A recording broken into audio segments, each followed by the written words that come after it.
OTB AM. With Gillette. Get into your flow with the new Gillette Labs Razor with exfoliating bar. Right, you're very welcome along. It's Monday morning. It's Ger and Eoin with you all the way through until 10 this morning. Normally we have a little bit of blah, blah, blah, blah, blah, blah, blah. Instead of that, we're just going to get straight into this week's edition of the Gillette Performance Rankings because it's a week to talk about some interesting things, bad and good. You're never going to guess what's in the green, folks. Let's get going. You know, that wasn't an All-Ireland winning performance. Probably should have won the game based on their second half performance. Is it a step too far to say it was the performance so far of the World Cup? Maybe not. OTB AM's performance rankings with Gillette. I'm scratching my head. Our performances was just lacked that intensity. Well, Eoin, you're looking very green. Feeling very green. The kind of like the shade of envy kind of washing over me and of fury that was felt at Stamford Bridge yesterday is the theme. This morning. We're going to start in the green because... what? We never do that. We never do that. What a turn up for the books because I'm sick of talking about Manchester United. We'll get to them at the end. Manager beef is in the green this morning. If you like your managers to get angry with one another, then yesterday was a hell of a day for you. And just beautiful scenes, really, at the full-time whistle. A million different meme formats came through in those few seconds between Thomas Tuchel and Antonio Conte, and it exploded after what was a number of brilliant incidents throughout the game between the two managers as well. Like it's very, very hard to kind of think of anything negative to say about two middle-aged men getting angry with one another. Is it?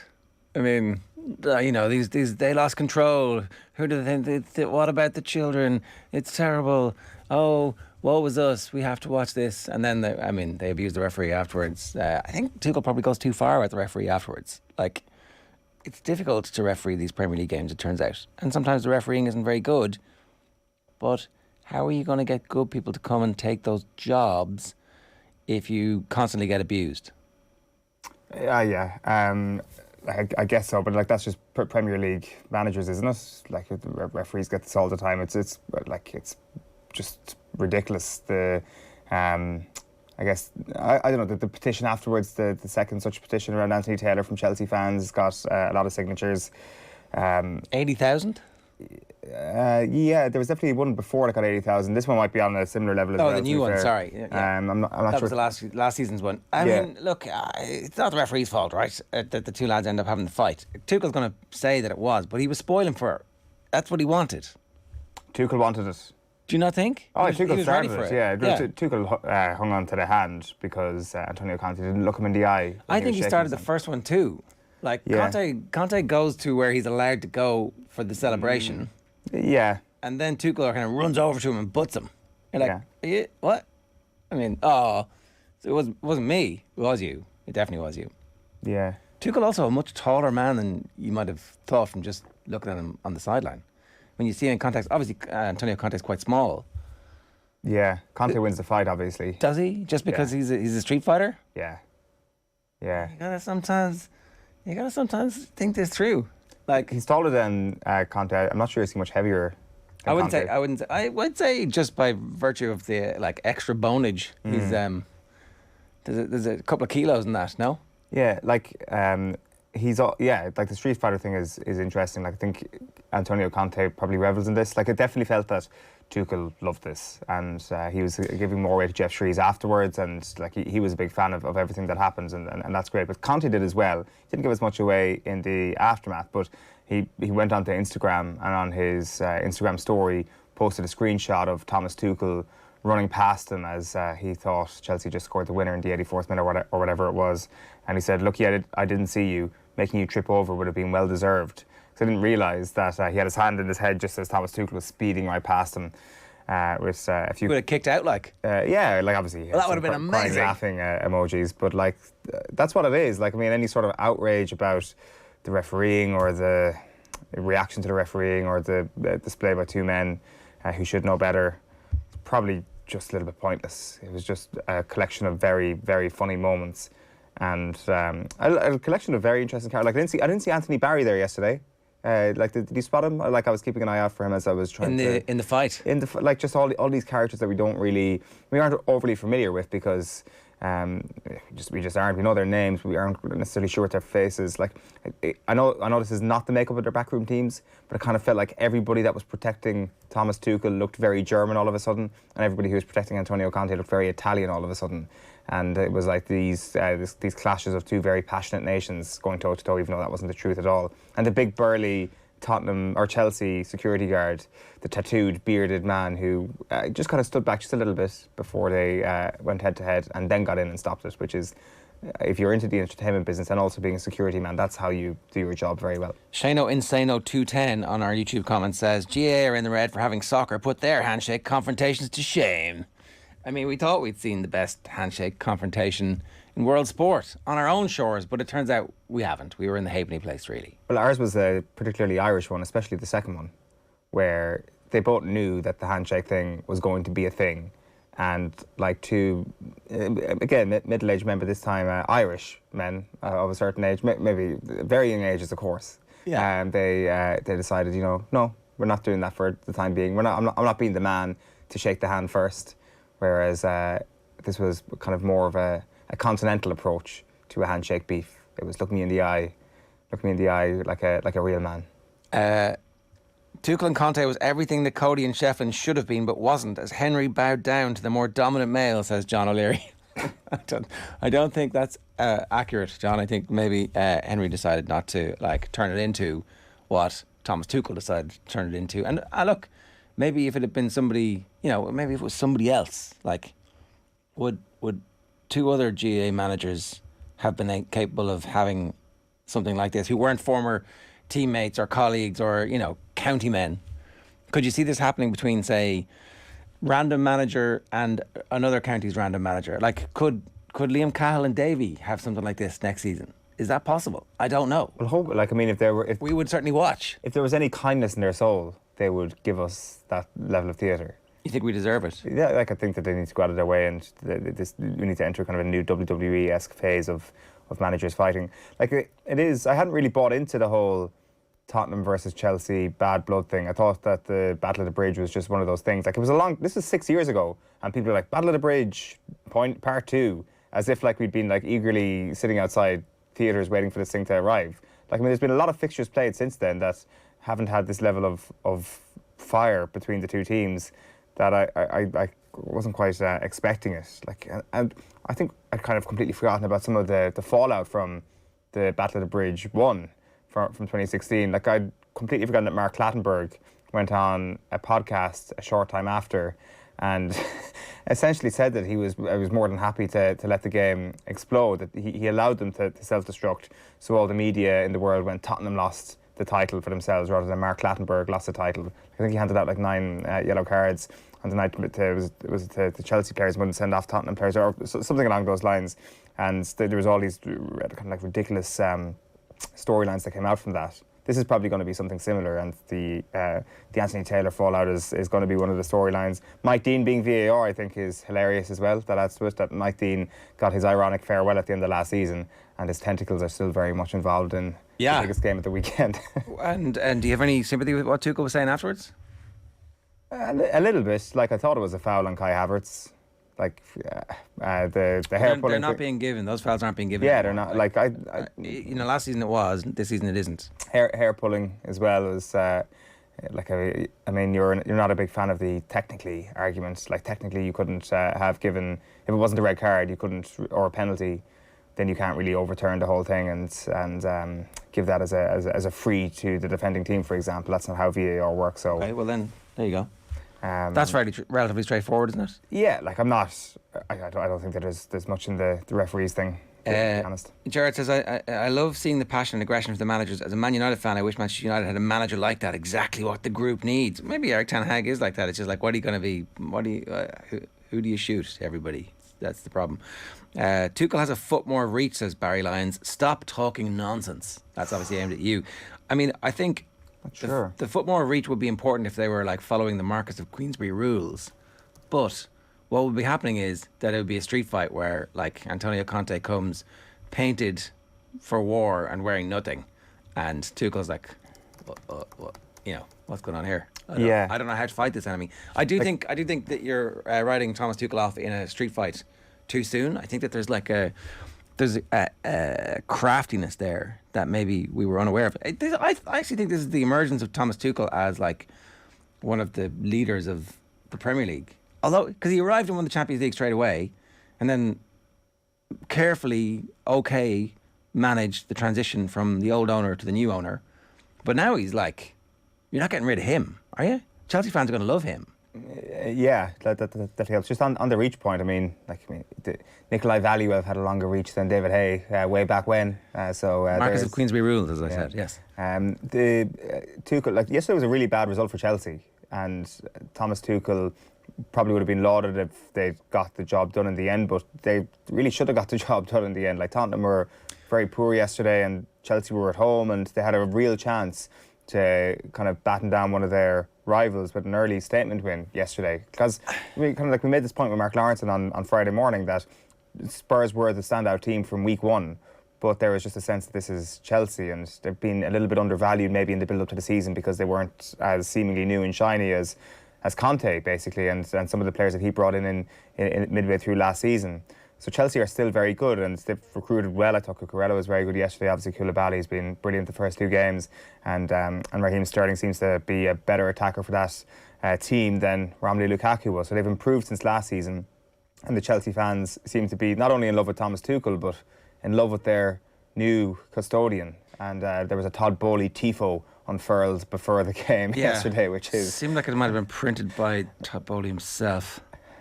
You reckon? It felt a little bit like, the club officials are handing over the tifo to the fans. Here, look, Todd and Co.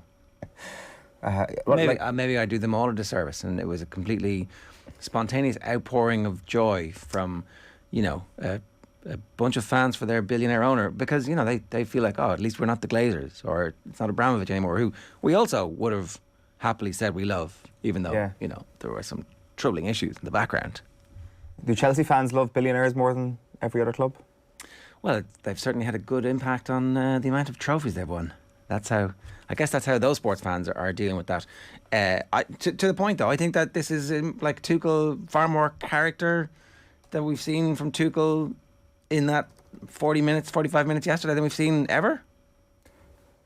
I'm not sure about that. Like, yes, there was a lot of fire and passion, but yes, it was so entertaining. Like, at the same time, him running down the touchline, that doesn't happen for me unless it's a reaction to Conte in the first instance. So it feels like a little bit of a forced moment. And again, I don't want to take away from what that led to, because it was brilliant. When he goes running down the touchline, I'm like, fantastic, brilliant. And I wanted to see the replay, I wanted to see Conte's reaction, and it all adds to the theatre of it. Whether or not that kind of creates a better impression of Tuchel, I'm not necessarily sure. It was still a bad result. Like, the football manager got a bad result yesterday. Did he? He absolutely got a bad result. You're not going to win every game. That's Spurs. But you have to win that game. You don't. Yes, you do. Yeah, actually 100% you do. Over the course of the season, you just need to not drop points against your main rivals and then win all the other games. That's how you win the league. Except they're not going to win the league. No, you have to win the games that you're dominant in. And they were utterly dominant. We're going to talk about the league title race in a few moments' time. And this is all a little bit moot. But if Man City didn't exist, drawing 2-2, so it's a kick in the nuts where they score in the 97th minute. That's fine, but they played really well. Like, the most important thing here is that Chelsea are going to be excellent this season, and it looks like they're still going to sign more players. Chelsea are going to be really good. I think that was the emergence of Tuchel as somebody going and winning people over, and not just being the cold, austere, vaguely impenetrable character who we didn't really know that much about his persona or personality. He showed far more personality yesterday, I think. And whether or not it was inspired by Conte, great. That means this rivalry is going to be excellent. I'm not saying that. I'm not saying that it's not going to be a great rivalry. I'm just saying yesterday was a bad result for Thomas Tuchel. Okay, I think in the long run, it's a massive victory for Tuchel, because he is 100% wedded to that fan base, and that owner's looking at the fan base being on fuego, going, "What? I thought this was. How does this work? What's going on here? He's my guy, but we got a tie. What? Right? Do we need to move on? We can move on. Like, the only last thing from yesterday is I hope that there's some in the tunnel footage released, because there was apparently an altercation between Conte and Mateo Kovacic as well. Kovacic was out through injury yesterday, but Conte barged into Kovacic which led to him What was shouting Aspilicueta furiously. saying? What was he saying? Because it's like, oh, we know each other. Yeah, we do. Yeah, I know exactly what you're saying. Yeah, I know what you're saying too. What were they saying? I don't know. Yeah, there's a potential documentary in yesterday, so hopefully they'll be able to uncover a few more details as time goes by. So that's in the green. The managers, you love to see it. Like that's the thing. We're a mature bunch of sports people at this point, sports watchers. We can say that we enjoy the beef between managers rather than. And I think Sky Sports got particular joy out of saying that yesterday as well. I think that was kind of being like, look how emotionally intelligent we are.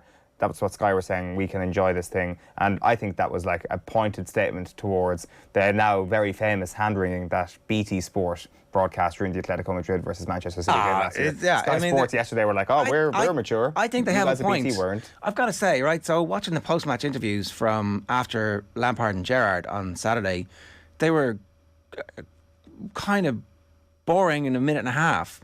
Like, Jeff Shreves is 4.5 minutes for both his manager ones, and he's straight in going, what happened with the red cards? Yeah. Do you know, like, for all the shit that Jeff Shreves gets, I think he's actually pretty good at that stuff, because it's difficult.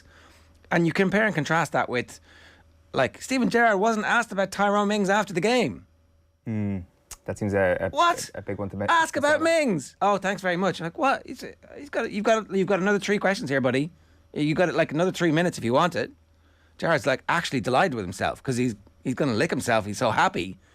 And they didn't ask him about Mings. Jeff Shreves would have asked about Tyrone Mings. It was interesting at the end of the Shreves interview with Conte. He said one last question, and then after that he said one last question because I've been asked to ask you about the refereeing incidents. And I think, I don't know, just personal opinion, the refereeing conversation was a little bit fatiguing yesterday because I didn't really care all that much. I thought it should have been a foul on Havertz, etc. But like, I mean, who really cares? And I know Conte, to be fair, didn't want to get into the brawl. Brawl is too strong a word. Didn't want to get into the altercation, and maybe they had to ask some other sort of questions. But it's interesting that it's not just him who's asking the questions. That somebody in his ear is like asking him to ask questions as things happen.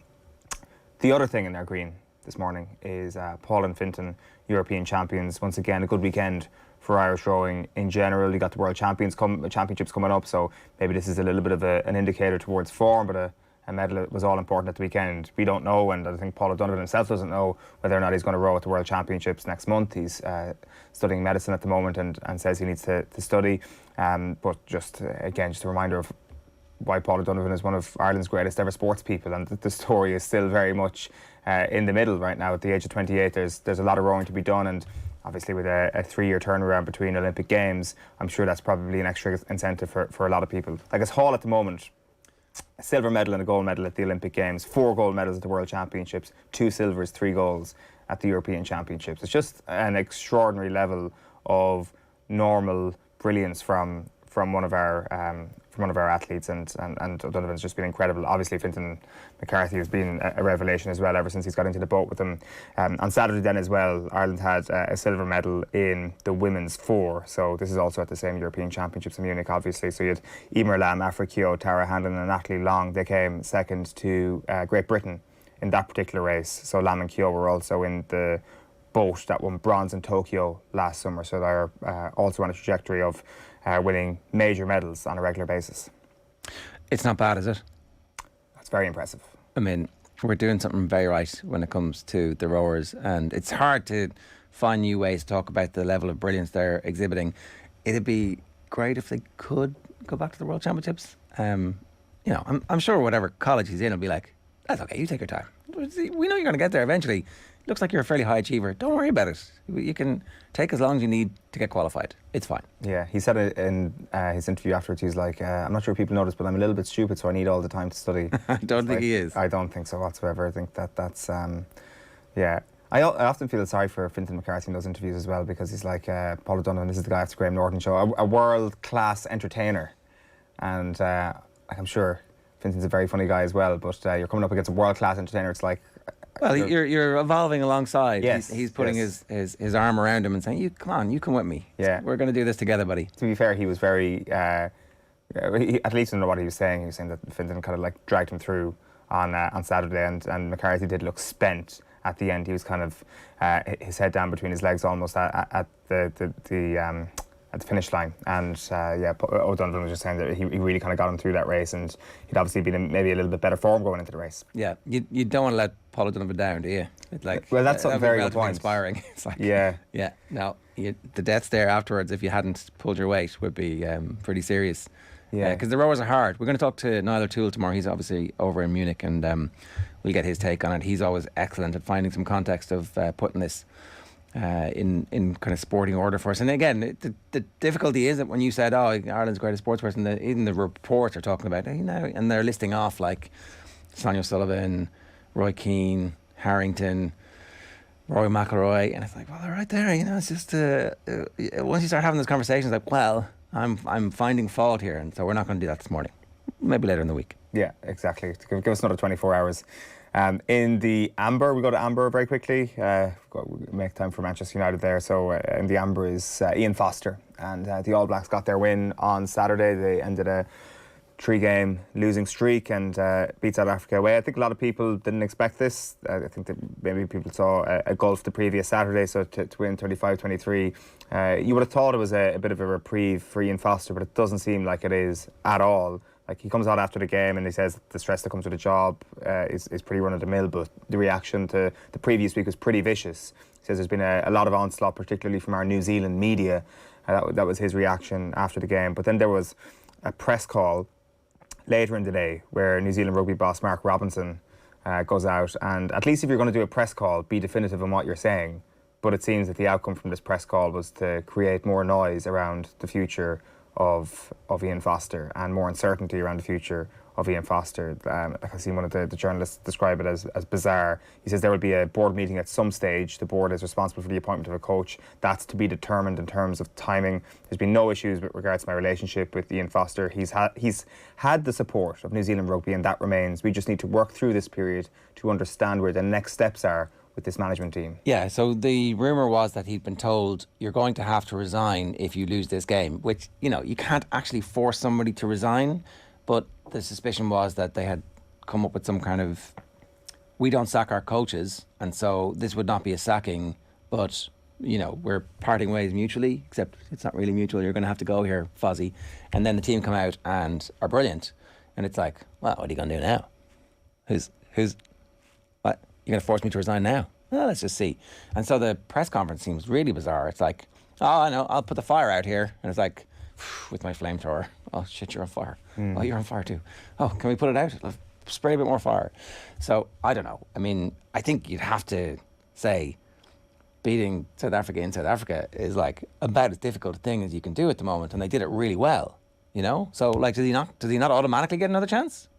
Like, that was a serious misstep to tell somebody the outcome or what you want them to do if something happens. Like, it just showed, first of all, a complete lack of belief that they would get the job done, I suspect, because he clearly didn't envisage a scenario where he wouldn't win. Otherwise, you wouldn't be having that conversation with the head coach of your team. But regardless of that, it's just a very silly thing to do. Like, you've got to act with a little degree of certainty if you're hoping that your head coach is going to resign to make you look good, because that's, I think, what New Zealand rugby are hoping Ian Foster does here, that if they lose badly, whatever, at home, or if they lose one of the tests to Argentina, then they're back in that situation again where Ian Foster's head is on the chopping block. They need Ian Foster to do them a favour by resigning, because they're not going to sack him, because that's not what the New Zealand way is. Well, it's not the New Zealand way, but we've talked about this with Justin Marshall at various stages, and he was making the point that, like, you're going to have a whole new backroom team coming in, and you're going to have to pay off the backroom team, some of whom you've just hired. So that's their full contracts that you're going to... Maybe they're still within their period of time where you can get rid of them on probation, but I suspect not. I suspect that they're, like, certainly... There's some kind of bit there in their contract where they're like, yeah, you're going to have to pay me the full deal if we get sacked here, because, like, otherwise, why would I do it? So maybe they don't have the money to do it. And, like... Maybe coaches learn from periods of adversity. That's possible, right? And also when it comes to the people that they've just hired, I think 2 games is desperately unfair to make a judgment on. And Foster was praising Jason Ryan and the work that he's done with the forwards pack after Saturday. So his work is starting to show itself after 2 games. And all of a sudden, if you're getting rid of the team en masse and that doesn't work. Now, I know that he's got a Crusaders link himself, so maybe when Robertson comes in, if he's going to be the successor, then maybe all the people that he's worked with in the past end up staying anyway. But it feels that they've kind of the mess is there because the team isn't great at the moment, but the mess has been inflamed hugely by the way that they've handled it on a diplomatic level. We did ask the question if Razzie might this week be playing chess while everybody else is playing checkers by, trying out some new things, having a little bit of a vanilla approach to the attack and the defence, and just saying, let's go and see how certain players play, because they dropped the man of the match from the previous week. He ends up coming on pretty early, right? Pascal Jacobs says, winning wasn't the be-all and end-all for Razzie. He experimented. How else do you explain Malcolm Marks on the bench and the lack of poaching attempts that destroyed the All Blacks last week? And Barbalatza 83 says, the New Zealand resurgence isn't anywhere near as emphatic as the media are spinning. It was a very tight affair. 3 tries not given to the box. Wasn't that the same as Ireland's first test in New Zealand? Look. What media are spinning that it's an emphatic resurgence? I don't think anybody is. It's a stay of execution is literally the tone that I've seen everywhere, but maybe I've missed it.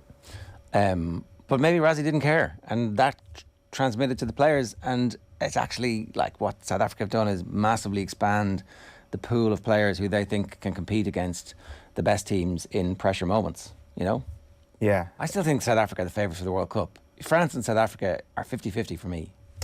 The home advantage thing probably leans it in France's favour just a little bit. Home advantage, home pressure as well. France, it seems that they've got to grips with that pressure on a certain level before now anyway, where the Six Nations victory was obviously it felt like a big enough staging point early in the year, and that should probably translate into next year. But it is hard to make a case that they're not the 2 top teams in the world at the moment, even though of course the world rankings wouldn't tell you that. No, we're the best. Well, at what point do we start, talking ourselves up at this point? I think after the semi-final victory. I think that's probably a good enough time. Yeah. Yeah. We might edge towards suggesting that Ireland could be in a good place at that point. So. Yeah. Will we keep it kicked out to them at all? I don't know. It'll be Ireland South Africa in that final. Wasn't that what we agreed on last week? Yeah. So yeah, chalk that down. It's 7:57. You got to give the people what they demand, and people in our YouTube comments are like, "What? Where's I've come for the Man United in red. This is all a bit tantra. What's going on?" Oh yeah, we're finishing on the red this week. Premier League title race in red. I'm not sure about this, to be honest. Liverpool could win tonight, and title race is fine. Man City looked good. Man City looked good in a lot of games last season as well, at home, and looked mortal in other games. And we'll see. Let's ride off the Premier League title race in a few months' time. Manchester United then. This is when we question every Monday morning, is this a new low for Manchester United? It is a genuine question, because there have been so many different low points, and you're not quite sure which is the lowest of the low. But there's no doubt that this is the low point, isn't it? No, this is it. No, they could finish 12th. No, but I mean to date. To date, it is, I suspect, because there is no hope. Abandon hope, all ye who enter here. There is no hope at the moment. It's really interesting the focus on the money in the aftermath of the performance like that. That it's the Glazers' fault. And I appreciate that there's a pie chart of blame to go around here. But give us percentages on that pie chart. Well, you'd probably say it's 45% the ownership and management. You would say Ed Woodward previously, and at the moment Richard Arnold, because he hasn't done anything of any significance that has impacted the quality of football. But you would then also have to say the football people at the club, who are supposed to be good men, what percentage of the blame do they own? Is it 35% for Fletcher and Murtagh? Is it?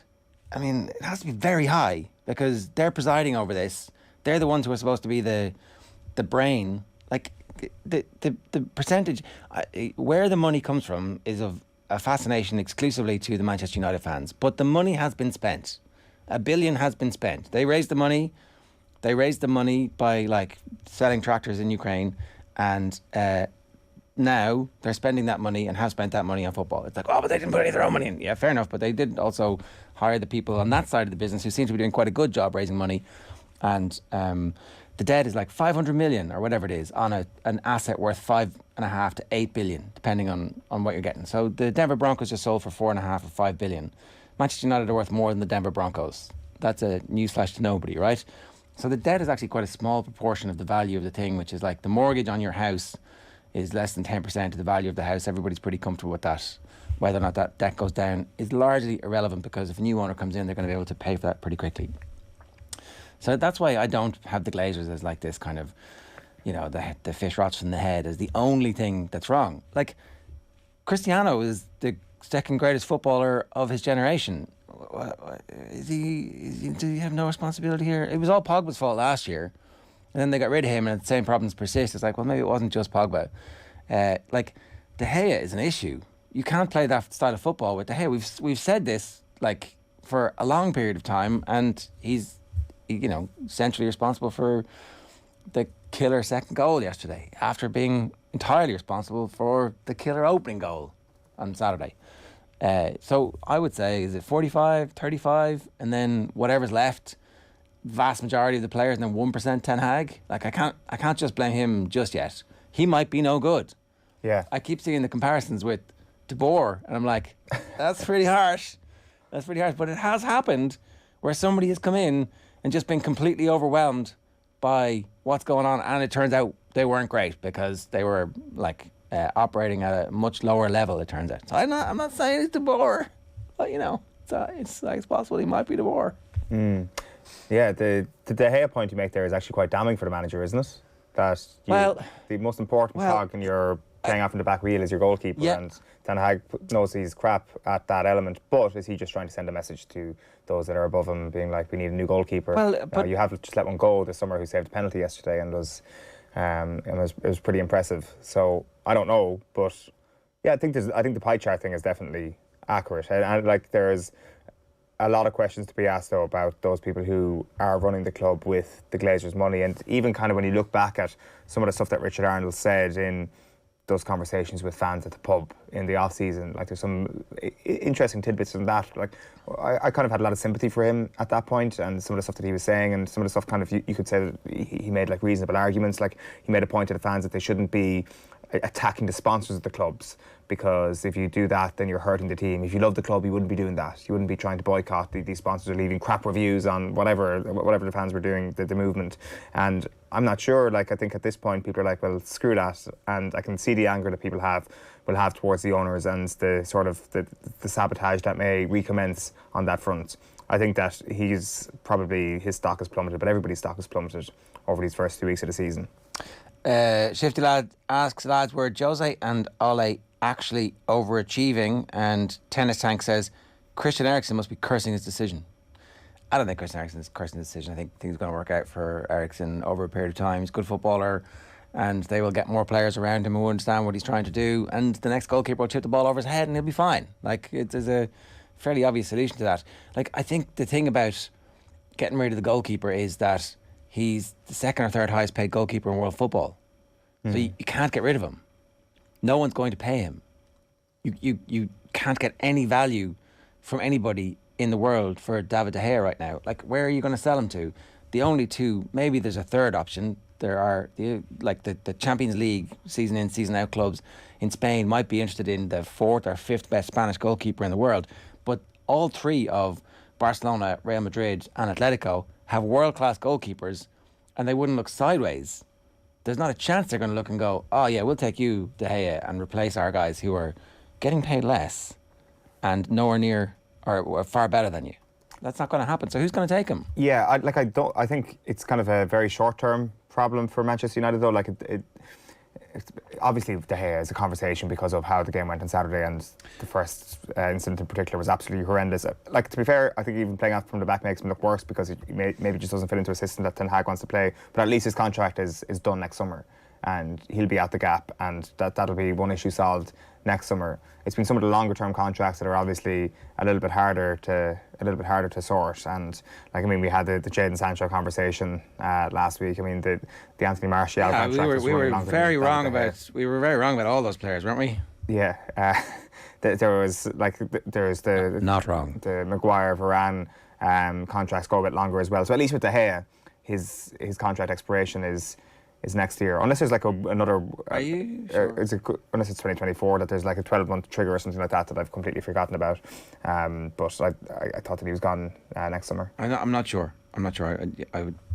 It'd be good to get confirmation from the club, because if that's the case, I don't think it is the case. But I think I'm just trying. Spot Track say the end of the 24 season. Okay, right.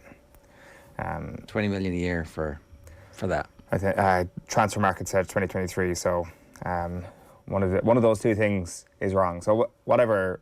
Anyway, it's a problem right now for Manchester United. It is a problem right now. Did you see Harry Arter's contract at Nottingham Forest automatically renewed for an extra season if they won promotion? And they won promotion even though he was out on loan for last year. So he got a pay rise and an extra year from Forest when they won promotion. I mean, that's how football contracts work. So, I mean, it's possible that they're stuck with David De Gea until like 2044. I don't know. Like the opposite of a bonus contract. It's like every position we fall down the table, you will get another year in your contract. All right. Is that with everything else in the red? Was there something else? Yeah, no, that was it. Briefly, yeah, that's it. All right. OTB AM brought to you live each morning by Gillette Labs for an effortless finish to your day.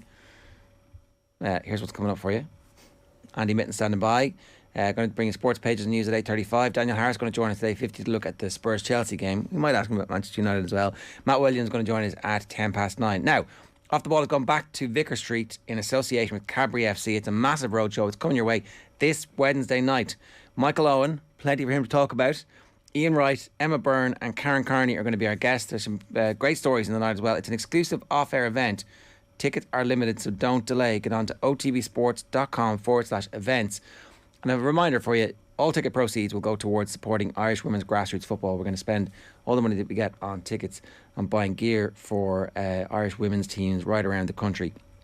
After the break, we're back live with Andy Mitten to dissect what the hell that was from Man United in that first half against Brentford. Here's Vinnie Perth speaking with their own Stephen Doyle after the Battle of the Bridge yesterday, where the two lads were on live commentary for Off the Ball. Take a look. I just wonder, is that kind of pre-season the kind of thing that will pay off across the season, and perhaps in the first couple of games it can maybe have a bit of a negative effect? No, I thought I actually fancy Spurs to win today because I felt they were ahead of Chelsea. As I said, I was at the Chelsea game against Everton as well last week. They did a lot of cramping and players really struggling, so I thought Spurs would have an advantage. As much as I don't think we can overreact to the Chelsea result in terms of I thought they were that good and the late goal will take the gloss off it. I won't overreact to Spurs' really poor performance today. I think that squad they've built, the strength and depth they have, even the Conte sending off and the little bit of argy-bargy at the end, that all adds to it. You can tell there's a group building there. They have real strength and depth on their bench. That's the difference between them and Chelsea. So I would say to you, Spurs can get a lot better. I think they're in a really good position. Yes, they weren't great today, but I think when you look at it, as I said, the strength and depth, Bazuma coming on, Perisic, who I think is one of the best wing backs in world football, coming off the bench. They've got real strength and depth there, and they're in a good position. And we've seen that at different stages. They'll be okay. Both these teams are short, I would say, from City and Liverpool, but they're certainly going the right direction, and their recruitment is over the summer for Spurs has been top class. Yeah, you'd say it's probably just a bad day at the office for the likes of Kulusevski, who we know he got 5 goals and 8 assists in 18 Premier League matches last season. We know Son and Kane, what they can do, so these players will be better. Just interested to know as well where you think Richarlison fits in and all that, because will he have to fight his way into the starting team? He will, and that's where, going back to the strength and depth, was the game was gone against Spurs. They were really poor, and when he came on, they changed the shape. It was more of a 4-4-2, and Richarlison played up front with Kane, and they gave that Chelsea back three, who were like Silva was playing with slippers for 65 minutes. They put them under a lot of pressure, and that helped them get back into the game.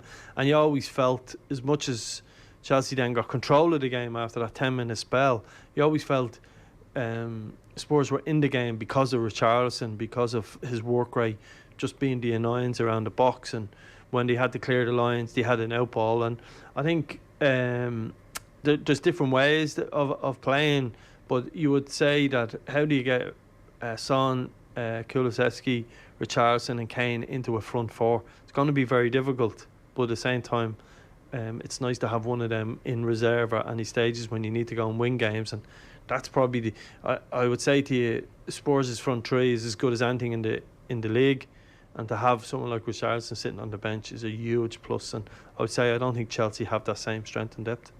OTB AM.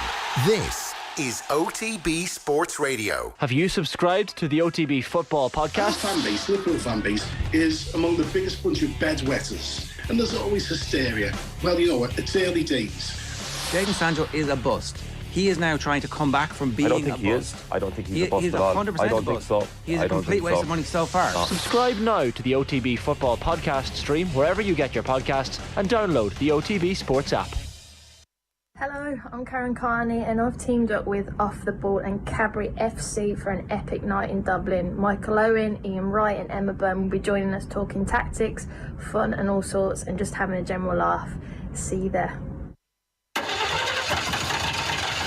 If your business relies on a van, that wouldn't sound good.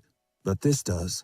Get up to 75% off van insurance. Now available in FBD branches nationwide. FBD Insurance. Support. It's what we do.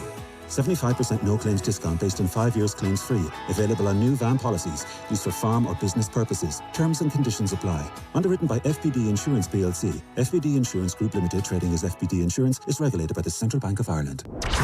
OTB AM. With Gillette. Get into your flow with the new Gillette Labs Razor with exfoliating bar.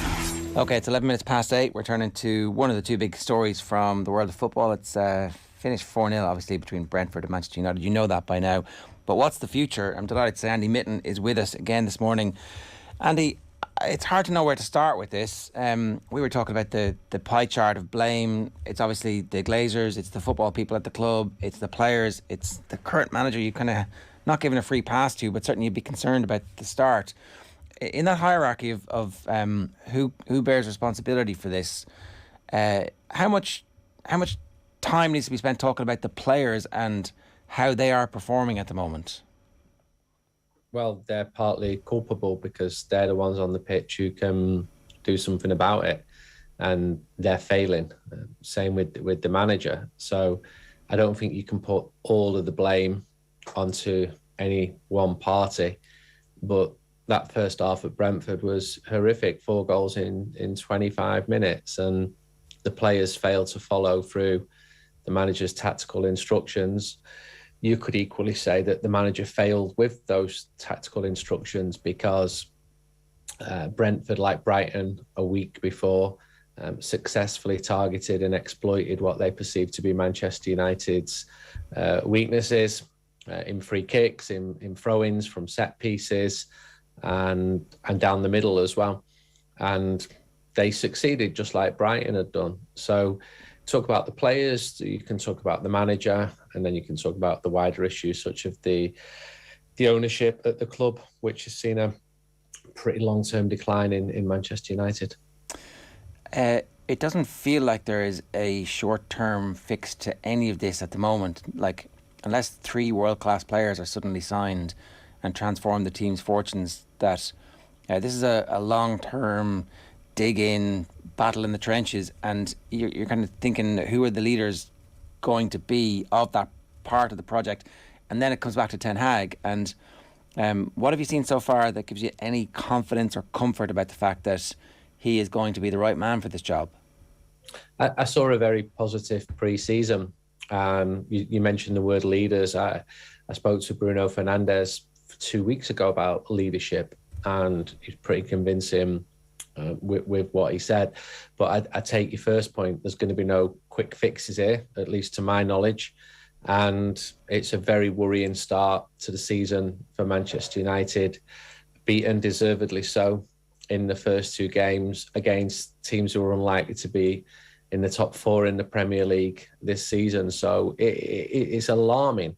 And it's not just this season. The defeat at Brentford was the 7th consecutive league defeat for Manchester United. You've got to go back to 1936 to find out when that last happened. So that's why fans are furious, with good reason. I think that any new manager deserves time, and that includes Eric Ten Hag. He needs support. He needs to be able to bring in more of the players that he wants to bring in. But again, this isn't going to be turned around in weeks or even months. The problem they've got is it's just the latest instalment of what seems to be a continuing story of hire and fire. And United, I'm sure, have intentions to be patient and support the managers, and would argue that the managers have been supported in terms of the players that they've signed. So we bring in another factor here, which is the recruitment. United have, the scouting department has regularly identified players, emerging talents, who the club should be signing. For one reason or another, those players have not been signed, and lots of them have gone on to be very successful elsewhere, whereas lots of the players who Manchester United have signed have underperformed and underwhelmed. Are they signing players still who the manager wants? It's like, of course, they have to sign players who the manager wants. And previously, we were given to understand that Solskjaer would have had the veto on players coming and going, and it seemed like there was a sense, at least, that Solskjaer wanted to play a certain way and the players were bought to suit him. It just feels, in the long run, ultimately you end up with a collection of players that Jose Mourinho wanted, you end up with a collection of players that Solskjaer wanted, you end up with a collection of players that Ten Hag wanted, as opposed to a collection of players who are Manchester United players, and so therefore whoever comes in is going to be able to mould them to what it is that they're trying to achieve week in, week out. Yeah, that's a fair comment. Jose Mourinho and Ole Gunnar Solskjaer did mould them into something resembling a coherent team. They both finished second in the league, which is a big achievement for both of them. And the players there now is a collection of players going right back to when Sir Alex Ferguson was there, all been signed by different managers. But then you do get that at other clubs as well. If you look at some of the biggest clubs in the world, they're full of players who've been signed by different managers. But there seems to be a lacking strategy from Manchester United. What was supposed to happen was a new football structure was put in place, which would see to better recruitment, better signings, and we've yet to see the evidence of that. John Murtough is working very hard this summer to bring players in, and 3 players have arrived, and none have convinced really so far. Maybe Terrell Malacia, who did well in the second half against Brentford. But the main target, Frenkie de Jong, is still to arrive. So that shows it's a very difficult market for Manchester United to get the players in. But that doesn't wash with fans who are seeing other clubs getting players in, winning football matches. And United will always be judged by results. And if you look at the league table right now, Manchester United are bottom of the league. Now, that's only 2 games in. It's still very, very early. But the calendar year 2022 has been horrific for Manchester United. In fact, if you go back to last October and September, first of all, with Ole Gunnar Solskjaer losing his job, it's been a really, really poor period for Manchester United, and that's why we're talking about where the blame should be apportioned now in this conversation. What happened yesterday? What's your information beyond the fact that they obviously had to run 13.8 kilometres in training to make up for the kilometres that they did not run against Brentford? Yeah, I was told that the players were called in for training. It was supposed to be a day off. I was supposed to have one myself, but when Manchester United lose football matches like that, my phone doesn't stop. It's quite ironic that your words and get read more in times like this than any others. And I get more calls from media outlets as well when Manchester United are losing rather than winning. It's just such a huge story. I actually went to Barcelona on Saturday night. I watched Frenkie de Jong. My next game will be Manchester United-Liverpool. I don't want to put too much thought into that one. But the Barcelona story, even though that's a big one, it just pales completely to how big Manchester United is.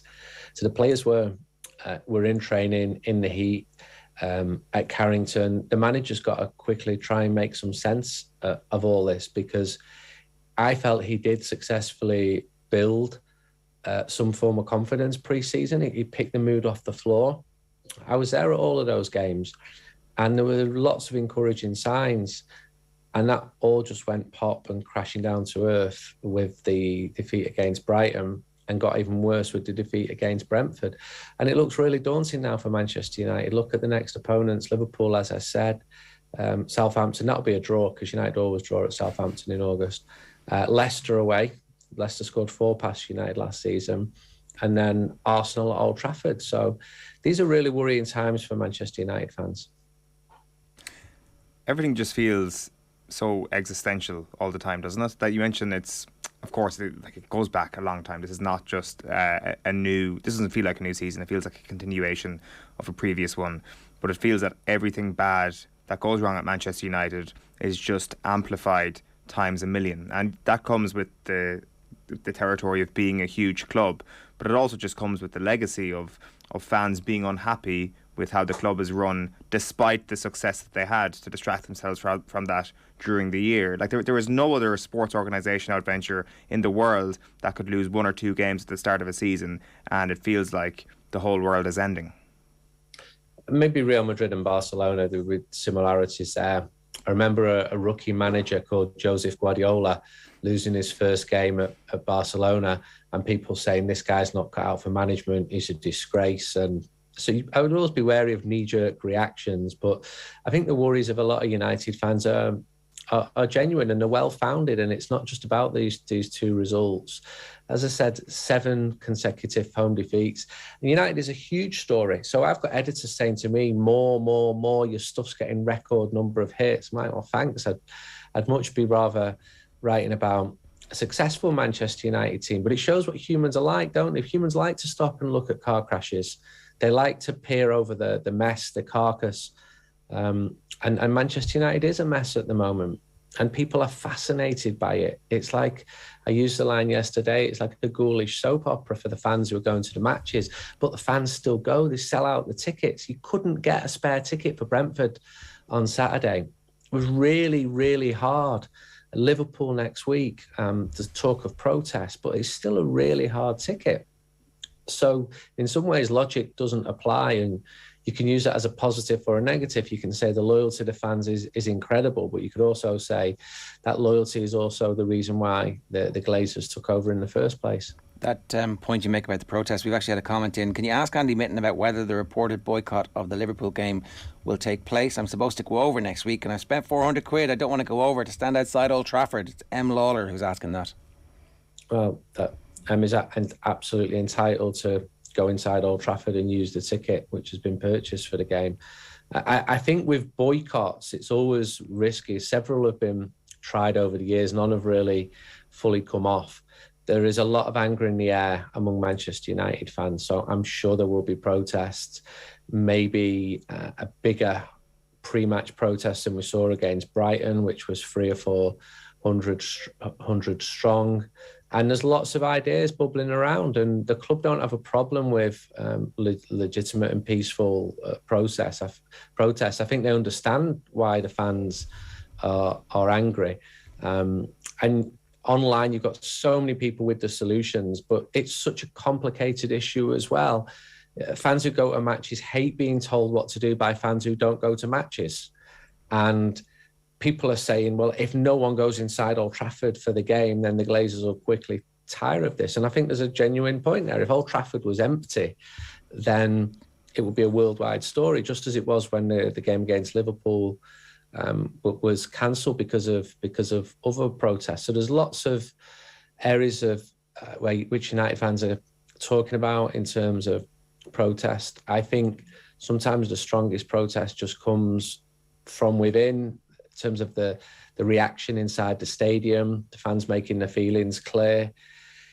And looking at that Liverpool game, it looks absolutely daunting. You just wouldn't be surprised if Liverpool put 4 or 5 past Manchester United right now. From somewhere, Manchester United have got to recover. It can't be as bad as they're playing, surely. These are good players individually.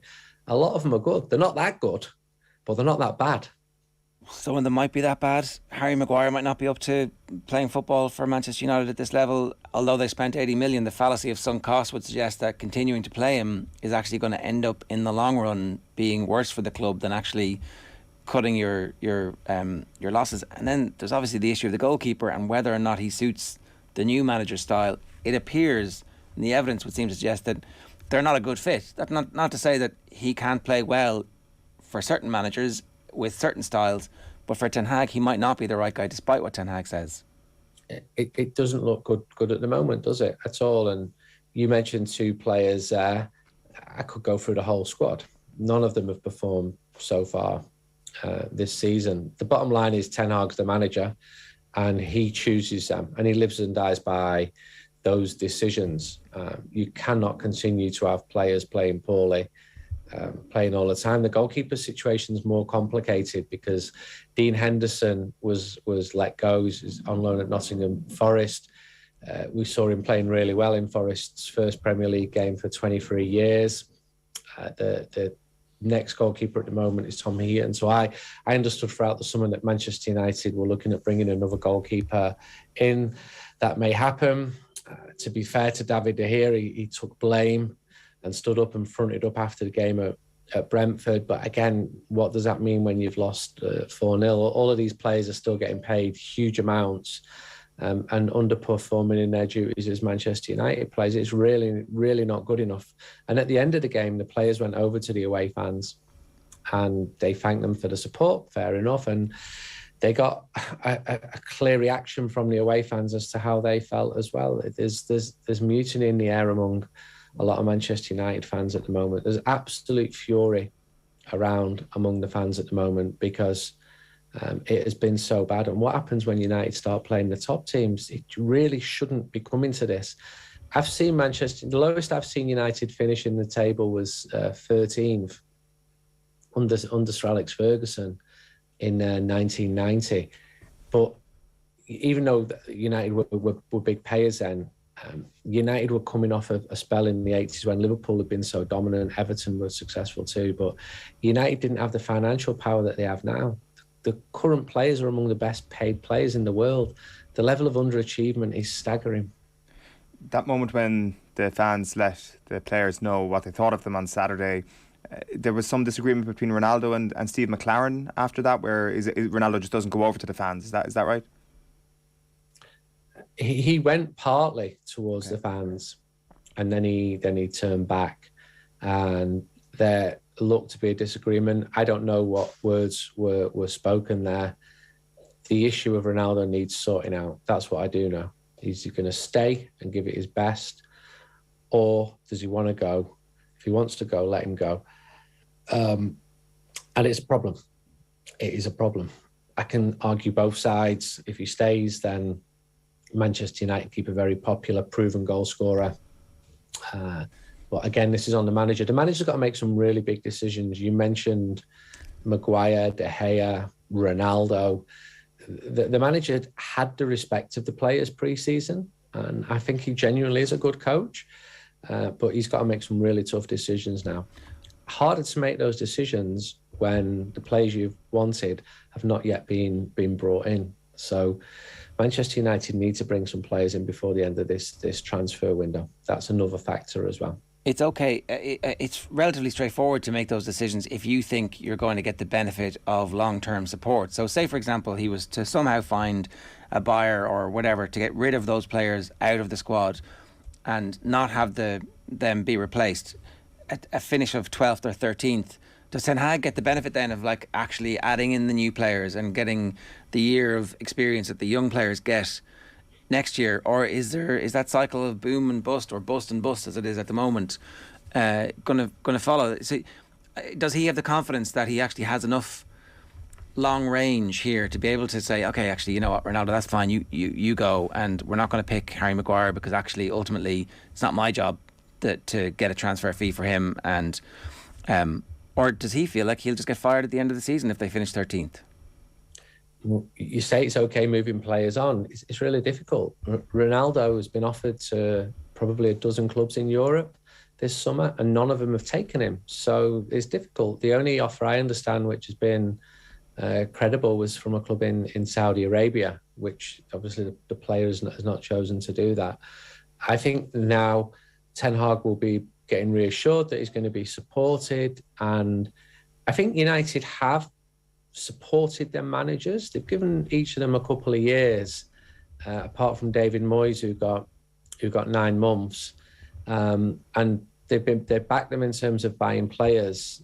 The recruitment has not been good, and we're judging this with the benefit of hindsight, because at the time when players like Bastian Schweinsteiger were signed to come in, I remember United fans thinking, great, and they're just not working out. So why are they not working out? I think that Ten Hag will be getting reassured at the moment. It's not a situation that he had with Ralph Rangnick where relationships were breaking down after a month of him being there. United have got to support Ten Hag. He's the manager. He's the man who's been chosen to lead the team, and there's no choice but to support him. This isn't Real Madrid. I remember once speaking to Carlos Queiroz, and he was manager of Real Madrid, and his president, who made all the decisions, didn't speak to him from September until the end of the season when he sacked him. And that's the way that club works, and somehow it does work for them. I think at Manchester United is very inclusive in terms of supporting and communicating with the manager, looking at his objectives, the players he wants to bring in, but the whole system is not working. And again, you've got to go back to the owners. The owners are making these appointments. This isn't something new. This isn't us moaning because United have been winning trophies. One of the biggest clubs in the world have not won a trophy now for 5 years. It's failing. It is failure. This is what failure looks like. And you've got owners on the other side of the Atlantic who are deeply unpopular with fans. So that adds nothing at all to the mood. It just detracts from the mood, just like they extract money in terms of the dividends they pay. They say they're comfortable with those dividends as they are with the debt. But are you asking me if the Glazers are competent owners? I'd really struggle to say that they are.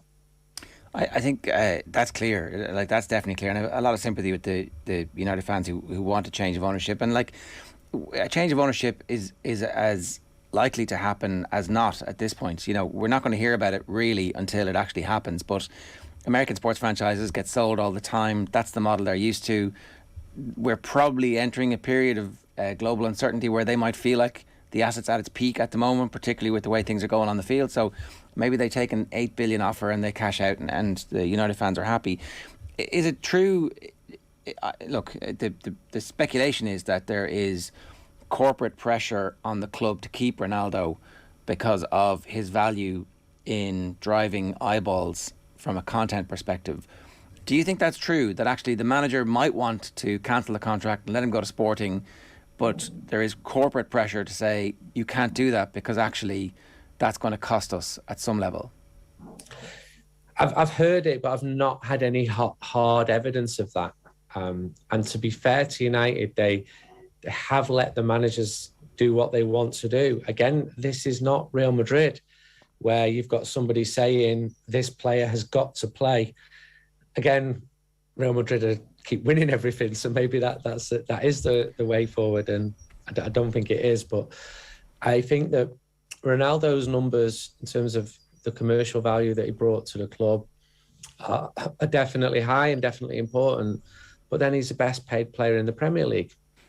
He's one of the best paid players in the world. So there's a pro and con for him staying or going. I think the bottom line is if he's adding to the team and to the dressing room, then he should stay. And if he's not, then he should go. Like, if he wants to go, then he should go. I've only been told of one example, which I can completely back up with my sources, and that was several years ago. Anthony Martial, a club were interested in him, and it was put to him, no, the Glazers won't allow Martial to be sold. And there was another time when Jose Mourinho wanted to get rid of Martial and was told the same thing. Now I think, well, up until the start of this season, United would have sold Anthony Martial, but I've heard the rumours about Cristiano, but I speak to people at the club all the time. I've got a lot of sources there. I've done this for a long, long time, and I've not heard that where I could back it up and go to court and say I've got confidence in my sources there. Why do the Glazers love Anthony Martial so much?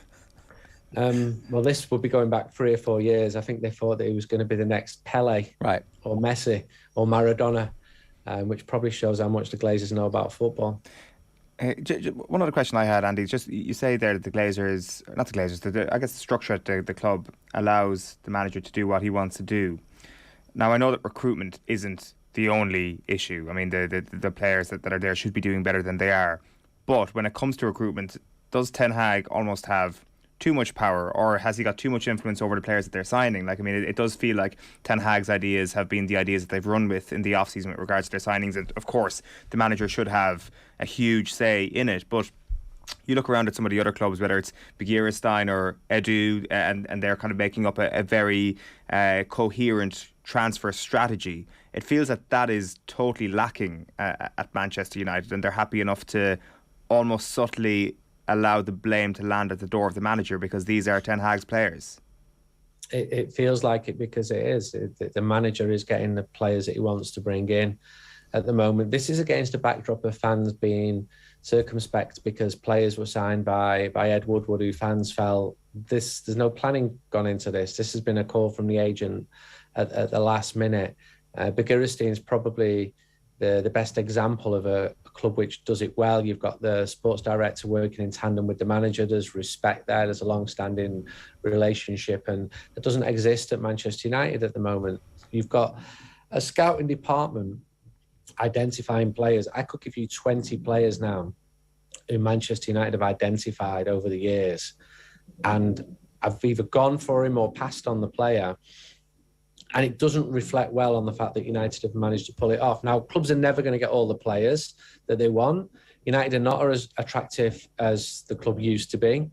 United put a huge amount of work into Jude Bellingham, for example, and ultimately his family decided that he would be better playing first-team football in Dortmund. I think United are pretty clean in terms of the way that they negotiate. Maybe to a fault. I spoke to people at FC Barcelona last week and they said Manchester United have been very correct. But I spoke to a former player a year ago who said United have lost the ability to do the dark arts of transfers in terms of getting players in. So am I going to criticise a club for not being corrupt there? No, I'm not. But the bottom line is the players who the club want are not coming in. And they're getting them at really early stages in their career. So I saw last week Sesko moved from Salzburg to Leipzig. United had him at 16. And there were big complications with the agents, which sometimes happens. And this is still happening because agents look at United and think, there's real money there. We can pull the pants down. And part of me respects Manchester United for saying, no, we're not having that. But the bottom line is if United keep on missing out on the players that end up being successful, that is also a worry. You've got a scouting department who are bringing the players forward who are now being ignored because the manager is having his say. So that leads to more dysfunction and more frustration within the club, all along being driven by fans who want more players. And to be honest, at the moment, I can understand why fans want more players because the ones on the pitch are not achieving like they should be doing. Andy, great to have you with us this morning. Thanks a million for making the time for us. Cheers. Thank you. It's Andy Mitten there. You can read his stuff in United We Stand and, of course, The Athletic, and you can follow him on Twitter as well. What do you think is going to happen here?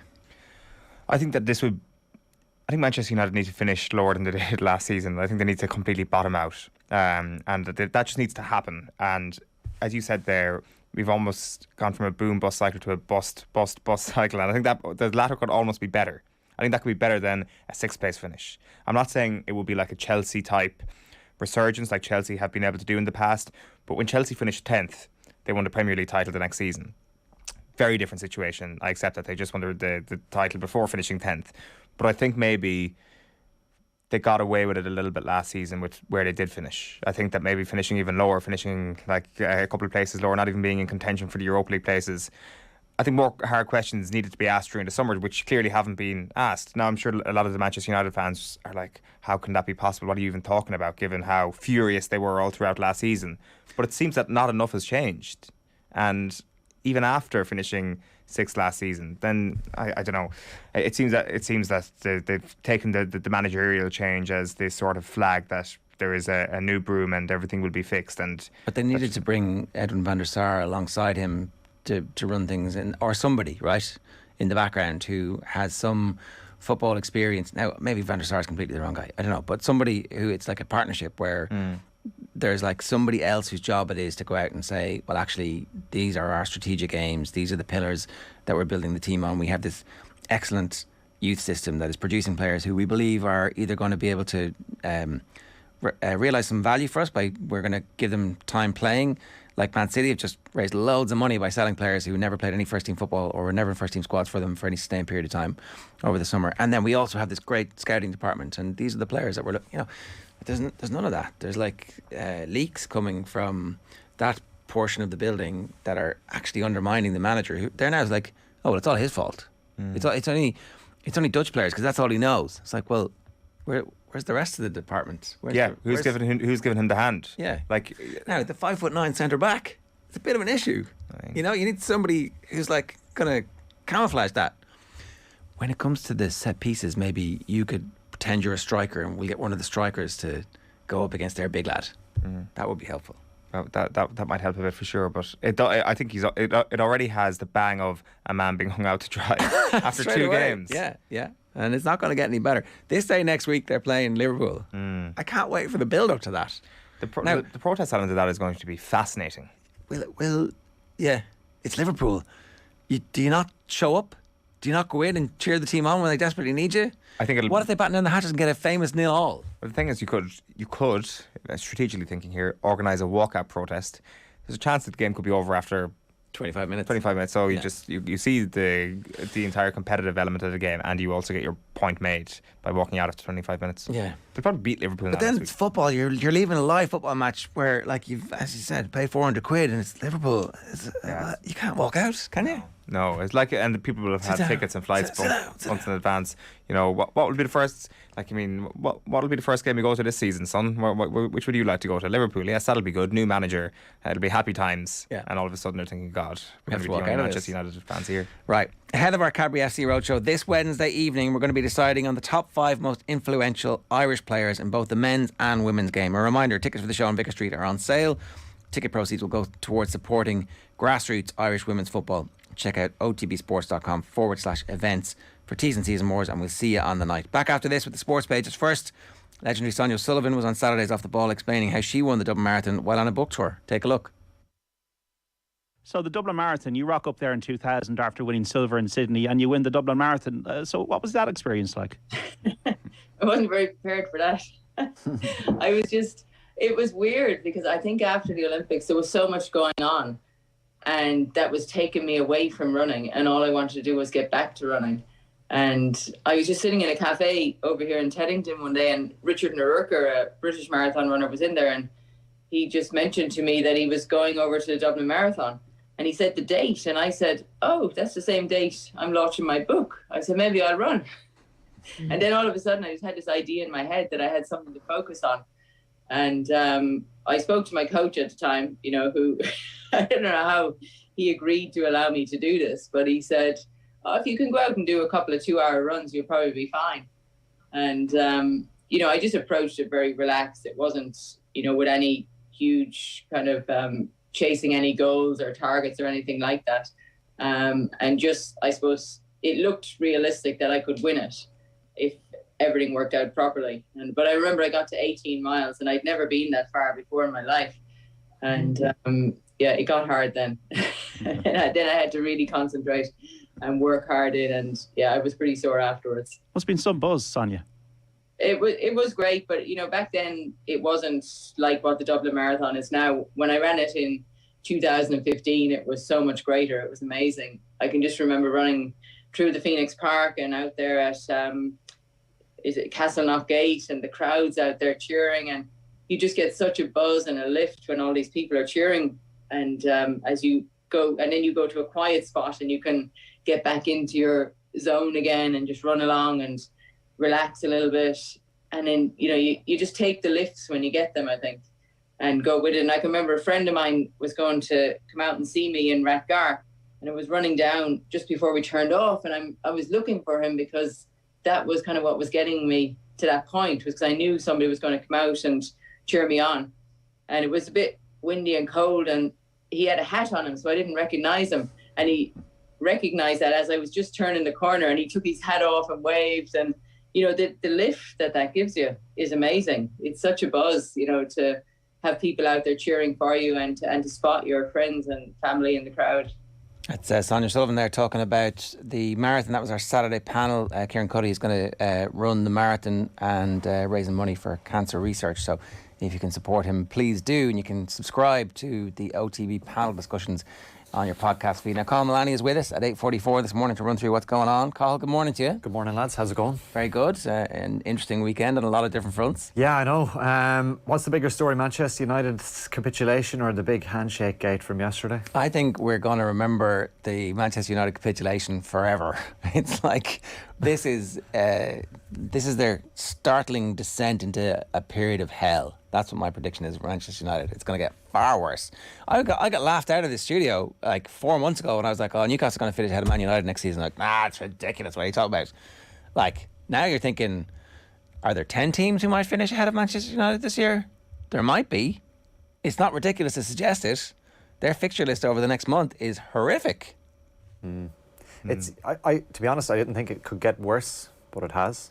And the demeanour of Ten Hag in his interview after, and I mean, it's so early on in his tenure for him to be questioning the players' mentality and application of what he wants them to do. I mean, you can't really backtrack from comments like that. And, you know, the only solution is that they get better. If they don't get better, that's why I think he backed that up by bringing them in for training yesterday, and there was some suggestion that the athletic staff had been concerned about training the previous week and the effort that was being put in.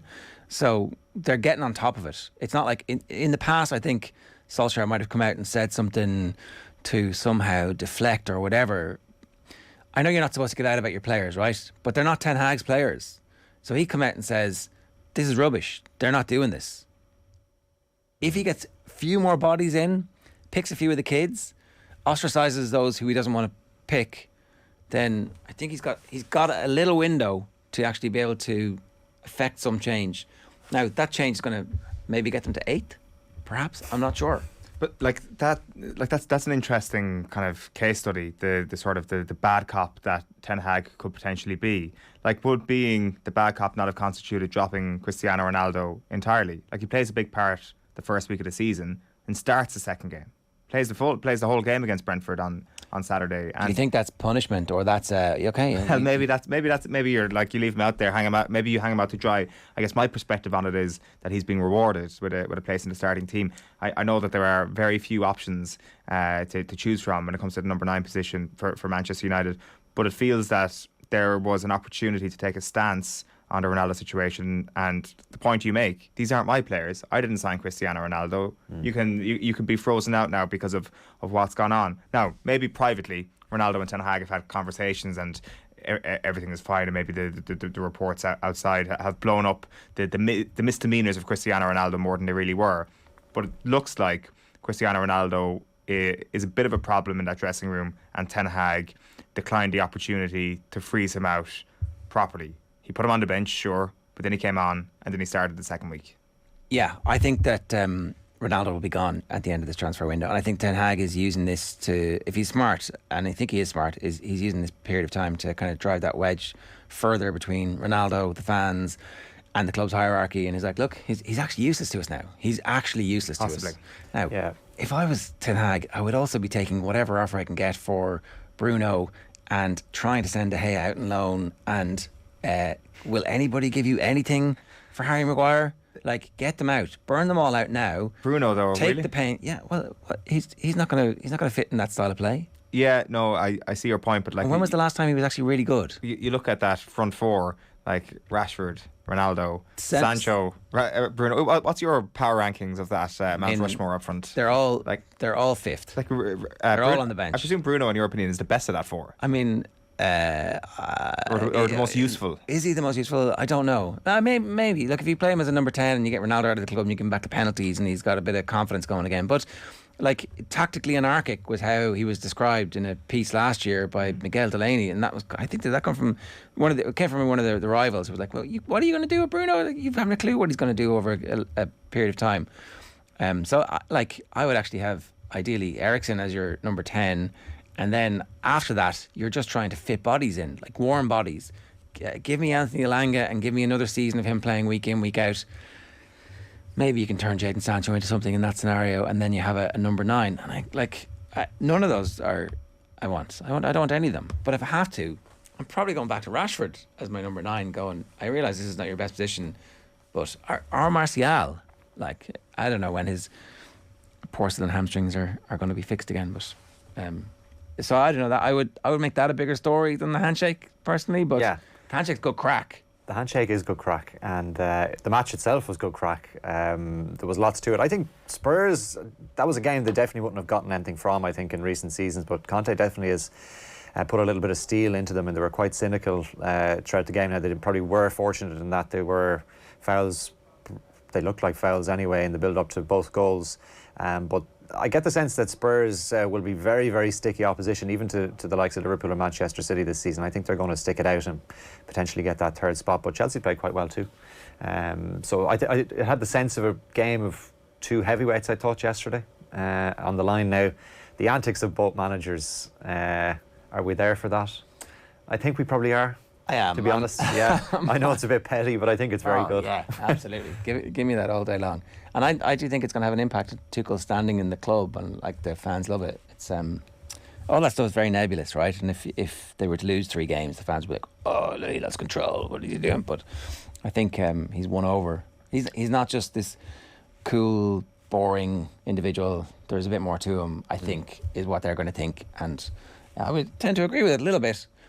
We should talk about the golf though, because it ended up in a playoff, but the big story happened when a 2-stroke penalty for nearly the latest world number 1 before the final round, and we're still waiting to see exactly when he goes to live. But Cam Smith, bit of an interesting thing there. So Cam Smith was in contention, and if he wins the tournament, he goes to world number 1. And that's like a massive coup for Liv. So they're dying for him to get to world number 1.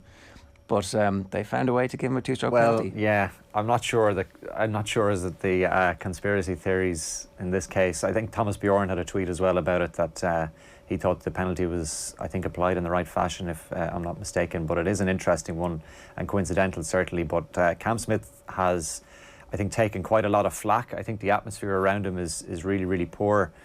On the tour, I think I saw a video on, was it Thursday or Friday? I think he was playing with Scotty Scheffler, and Scheffler just walked directly across his line on the green, and Scheffler, I think, has been outspoken enough about defectors to Liv. So it is it's getting very, very sticky, and I won't say nasty, but there's certainly a pretty bad atmosphere surrounding it. I think he just should go to Liv now. He's prolonging it. Everyone knows that he's going, essentially. The longer that he stays out there, the worse it's going to get in terms of atmosphere. So I think he will be doing probably himself and everybody a favour if he just confirmed the news now and defected to Liv. Yeah, they're definitely going to start leading into this WWE style, aren't they? The beef between people. Like Greg Norman did an interview with Australian Golf Digest, and a very off the cuff remark about Rory McIlroy. Wasn't off the cuff at all. It was a carefully curated one about the precise number of weeks he needs to spend at number 1 and precise number of tournament wins he needs to surpass him. Throwing back to the Rory McIlroy Norman's basically saying, show us your medals. Exactly. To something that McIlroy said 2 months ago. Let's not forget. So he finally got around to his rebuke. Yeah, it's just the atmosphere around the whole thing is terrible. It's just terrible. I think, Ger, you called it from an early stage that everybody's going to come together and sort all this out. I think that's going to happen. Yeah, and it's going to have to happen at this stage. So. Anything else going on? Well, let's just take a look at some of the other football action. Of course, one game tonight in the Premier League. Liverpool take on Crystal Palace. Kick-off for that one is at 8. In the SSE Airtricity League Premier Division yesterday, St Pat's beat Sligo Rovers by 1-0. One game tonight in the First Division. Cork City take on Waterford. That's at Turner's Cross from 7:45. Busy day ahead at the European Athletics Championships for Irish athletes. A total of 12 Irish athletes scheduled to be involved in today's action. The first of them is Eric Favours, up at around 9 o'clock this morning in the shot put qualification rounds, and that's going to be followed by the women's marathon at around about 9:30. Fionnuala McCormack, Aoife Cook and Anne-Marie Glynn among the participants there. In the pool this evening in Rome at the European Aquatic Championships, Mona McSharry is in medal contention. She's in the final of the 200 metre breaststroke shortly after 5 o'clock this evening. McSharry qualified in 4th place overall. In golf, as mentioned, Will Zalatoris won his first PGA Tour title last night after taking victory at the St Jude Championship in Memphis. He beat Sepp Straka on the third playoff hole to secure the win. They both finished on 15 under par. Shane Lowry was in a tie for 46th on 4 under. Leona Maguire, meanwhile, put in a good final round at the World Invitational at Gallangorm in County Antrim yesterday, finishing on 10 under par overall for a 10th place finish. Maja Stark of Sweden winning there on 20 under, and Scotland's Ewan Ferguson won the men's event on 12 under par. In cricket today, Ireland take a 2-1 series lead into their fourth one-day international match with Afghanistan this afternoon. That gets underway at 3:30 at Stormont. And there's racing at Dundalk and Roscommon today. The first at Dundalk goes to post at 2:10, while the first of 7 in Roscommon is off at 5:30. All right, good stuff, Carl. Thanks very much for that. It's 8:54. I'm delighted to say Daniel Harris is with us, but not primarily to talk about Manchester United, because Daniel, you were on the minute by minute for the Guardian yesterday in the Chelsea Spurs game, and we wanted to get your thoughts on Handshake Gate. This is great stuff. My favourite bit is where Antonio Conte looks down at his hand and Thomas Tuchel is still holding it, and Antonio Conte has never in his life been as disrespected in that moment. That's stunning stuff, really. I think fair play. It felt to me like, looking at it, if you look at the actual still, you can see that Conte was properly flexing. You can see the stress on his forearm. So it felt like it was a classic 6 of one, half a dozen of the other situation, where Tuchel didn't realise that if you put your two fingers, your second finger and your third finger down the forearm of the other person, it is not possible for them to squeeze your hand. This is a trick that every playground child surely knows. But it was just that whole little section, the culmination of the agita that had been going all the way through the second half, was just everything that no one wants to see. I can't even believe we're talking about it now. It's disgusting. That was one of Donald Trump's tricks as well, wasn't it? Where it was always the pull the hand over, and everybody was kind of trying to avoid being the one who did it. So there was a kind of a period of time where there was a lot of that being analysed, and maybe not enough on the policies that he was affecting. But that's a different story. What's Tuchel doing here? What's he trying to establish? Why is he doing this? I think what we don't always understand about elite sport is it's hard, and because we kind of watch it and you think, well, I might have scored that, or this is what I would do if I was managing. But what we can never understand is the pressure that these people are under, or the kind of mentality it takes to cope with that pressure. So that when it boils over like that, the only surprise to me is that it doesn't happen more often. If you think about, if I definitely think about the sport that I played in and how agitated people got playing Sunday League football or Maccabi League Sunday football that I played in, or university football, and how agitated people got. And these people are actually good, and their livelihoods depend on it, their reputations depend on it. So, of course, after a kind of game where they've almost had a ruckus after a goal, then you've had Tuchel sprinting down the touchline in front of Conte, then you've had an injury time equaliser. One of the reasons the cameras are always on those handshakes is because they know that something might happen. And the only thing that's surprising is that, and also disappointing, is that it doesn't happen more often. How good a game was it? It was a really good game. The quality wasn't that high, but it was intense, and that is really, I think, the main thing that you want in kind of any kind of sport, really.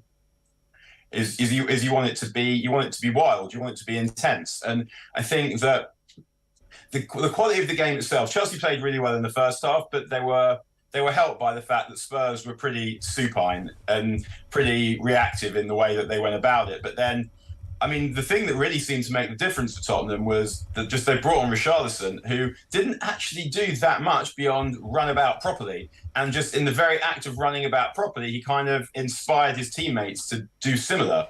And that really made a difference, because ultimately with Tottenham, they lack a bit of presence in midfield in the way that Conte's playing at the moment. I know Pierre-Emile Højbjerg scored, but he's a bit slow, his passing's a bit negative, and when you're playing a 3-4-3, so you only got 2 men in midfield, if those things are so of one of them, you're going to find it difficult to compete against the better teams. And what Chelsea did was they had 2 men in midfield because they're also playing a kind of 3-4-3, but they had Mason Mount and Kai Havertz making extra numbers, and that made it really difficult for Tottenham to get the ball. But once Richarlison started putting himself about and started hurrying the game up, it meant that there was more ball available for Tottenham's attackers, and Tottenham have attackers to cause any team aggravation. one of the things that we've spoken about a good bit about Spurs is their strength and depth, and that's the whole point of them buying players like Richarlison, is that when, you know, in previous seasons they wouldn't have been able to influence this game. It would have been a relatively routine victory and we would have said Spurs still a little bit Spursy.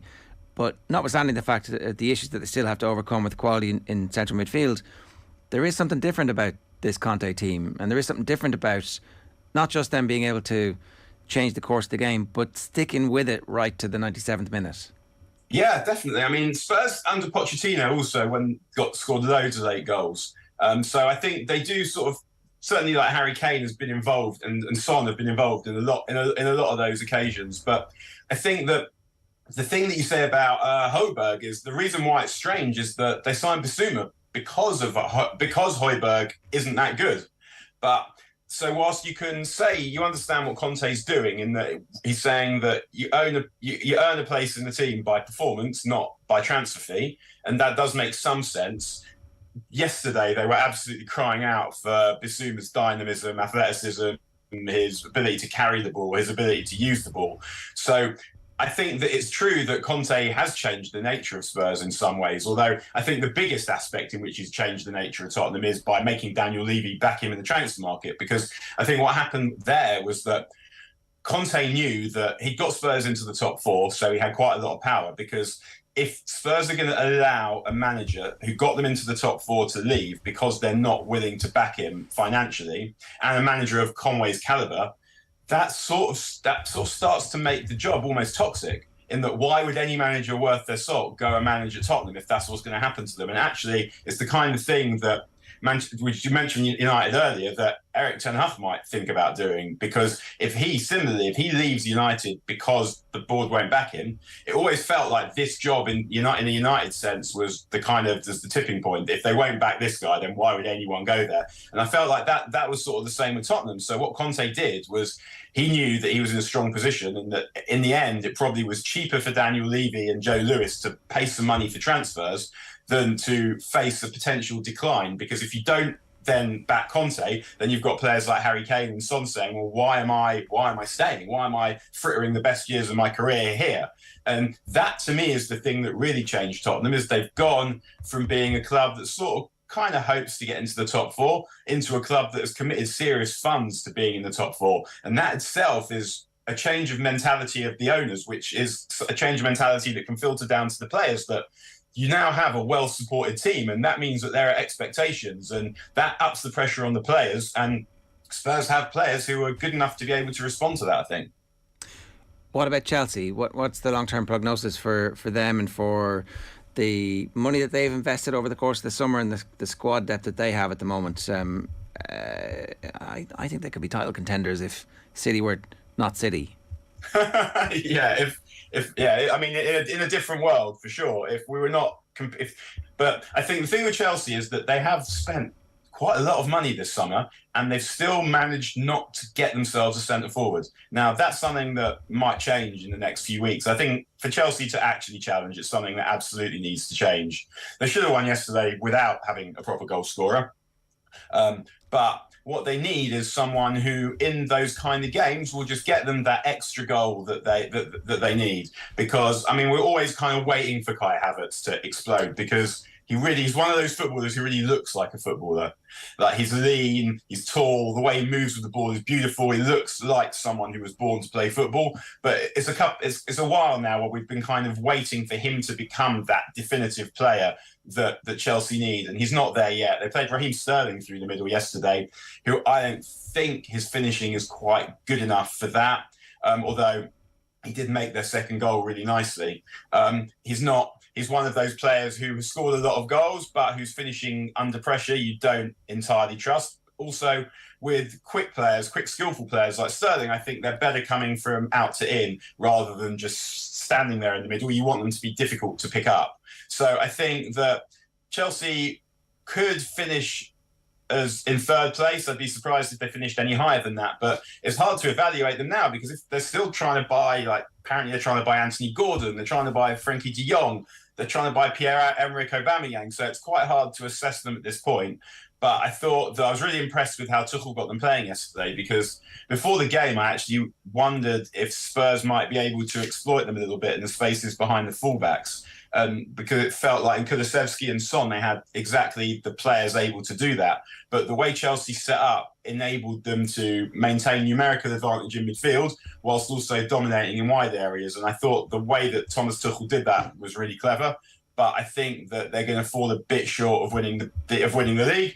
But they have a team that is good enough to beat anyone on its day. So in the cup competition, they're a very live threat indeed. I wasn't sure what was going to happen with Tuchel after the Abramovich era finished, but it looks like maybe we don't know what kind of long-term owner Todd Bowley's going to be, but he certainly is very interested in the day-to-day running of the club and getting involved in transfers and doing deals and having fancy dinners with the other chief executives and owners.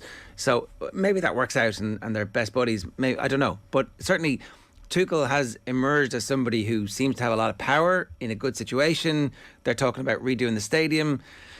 You know, he's a very young manager. He's got an incredible CV now that he's won the Champions League. It looks like he might be there for the long haul. Yeah, it does. I mean, you're never quite sure because we haven't seen enough of what these owners are like yet or what their expectations are. But it may be that because Tad is obviously now director of football, and you don't know to what extent he will enjoy his power in that role and how much that will conflict with Tuchel. If he's got any sense, they will give Tuchel the kind of control that Klopp has at Liverpool because Tuchel has earned that. He turned up to a team that was doing really badly, won the Champions League with them the first season, and is looking to move them on now. And if Tuchel were to leave Chelsea and then apply for his own job, you'd get it. So they definitely need to help Tuchel fortify his position. But at this point, it's hard not to be suspicious of someone who's come knowing nothing about football and appointed himself. I'm not saying knowing nothing about football because I don't know exactly what he knows about football, but he's not an expert director of football. He's certainly not an experienced director of football. So to come in and appoint himself director of football probably tells us something about the way he conceives of himself.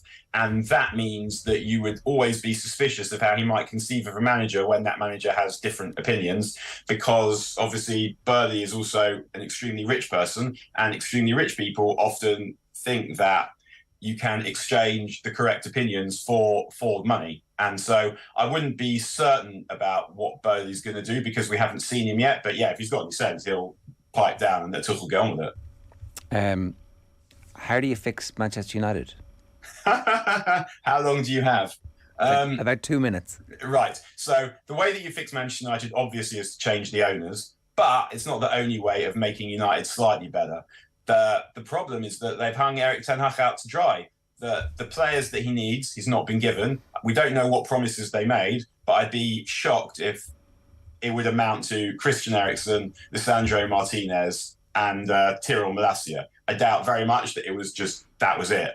So I mean, what should really happen here is Ten Hag should do a Conte, and he should go and say, if you don't back me, I will leave. Because if the Glazers don't back Ten Hag and he leaves, then no player's going to want to go to United, no manager worth the salt's going to go to United, and the value of the investment is going to drop. And that would allow Ten Hag. I mean, they might say, well, okay, leave then, but I'm not sure that they would, because the amount of money it would cost them in lost prestige and therefore the ability to keep the coffers ticking over because of the players that you're still able to attract and the ability to play in European football because of the managers. You're still getting all right managers, good enough managers are able to bring European football, good enough players are able to bring European football. But if Ten Hag goes, then the pressure on United to appoint a different manager with the season still in progress, having been beaten like this twice, would be difficult. And I think that it is time for Ten Hag to have a full and frank one with the Glazers. And that is the only way, because United need players. It's not the only thing, because obviously the players need to get better, but these players are experts in getting managers sacked, and getting someone new in has clearly not had the effect that you wanted it to have. Now, you might be able to blame some of that on Ten Hag, but there's some of these players that were letting Van Gaal down, that let Mourinho down, that let Ole down. So you can't just blame it all on Ten Hag and say, well, they're clearly not receptive to his ideas or his ideas aren't coming over properly. Ultimately, I've talked probably for 90 seconds of those 2 minutes to say that the whole thing stinks. The whole club stinks. The whole club's a mess. And resolving it is not the job of one summer. And yet you could do a really good job of making it much better in one summer by spending actual money on actually good football players. But the board don't want to do that because the Glazers are not interested in sport. They're interested in a trust fund.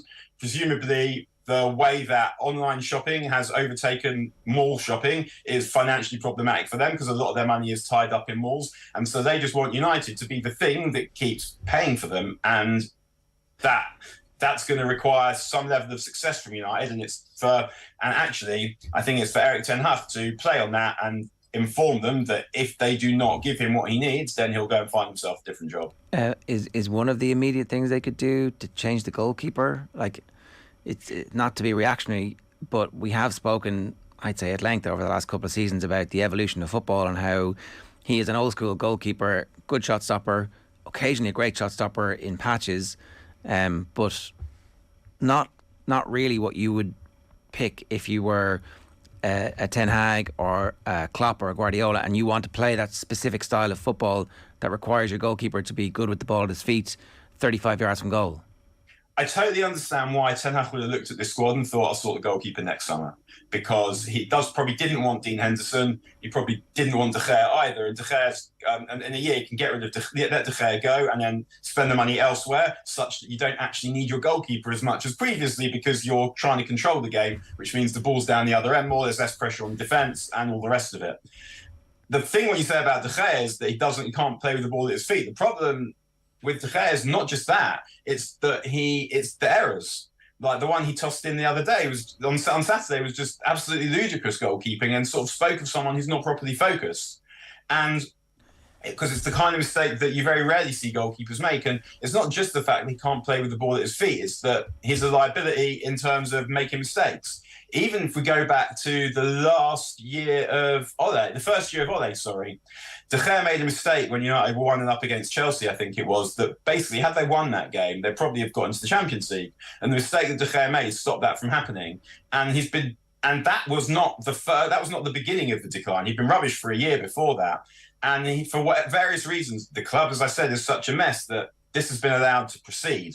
And I think that it's not a matter necessarily just of not being able to play with his feet. It's also the fact that he doesn't dominate the box, which means that playing in front of him, I think, for the defenders is difficult because they're not sure when he's going to come. They're not sure if he's going to come and get the ball, or they think he's just rooted to his line, which means that they all have to drop and play much deeper than they'd like to. So the problems with De Gea extend way beyond whether he's any use with his feet or not.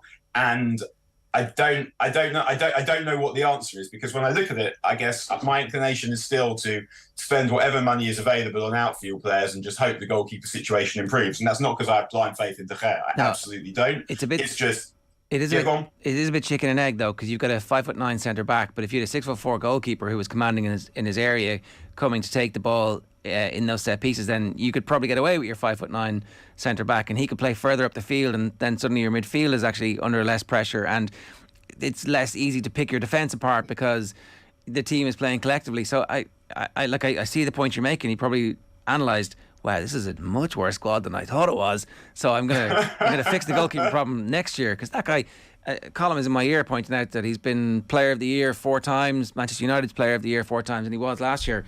But that comes off the back of games where the team is getting battered. He makes 8 saves, and everyone's like, wow, what a great player you are, because you've saved us and we've got the 3 points. But they're not supposed to be making 8 saves against inferior teams. You're supposed to control the game.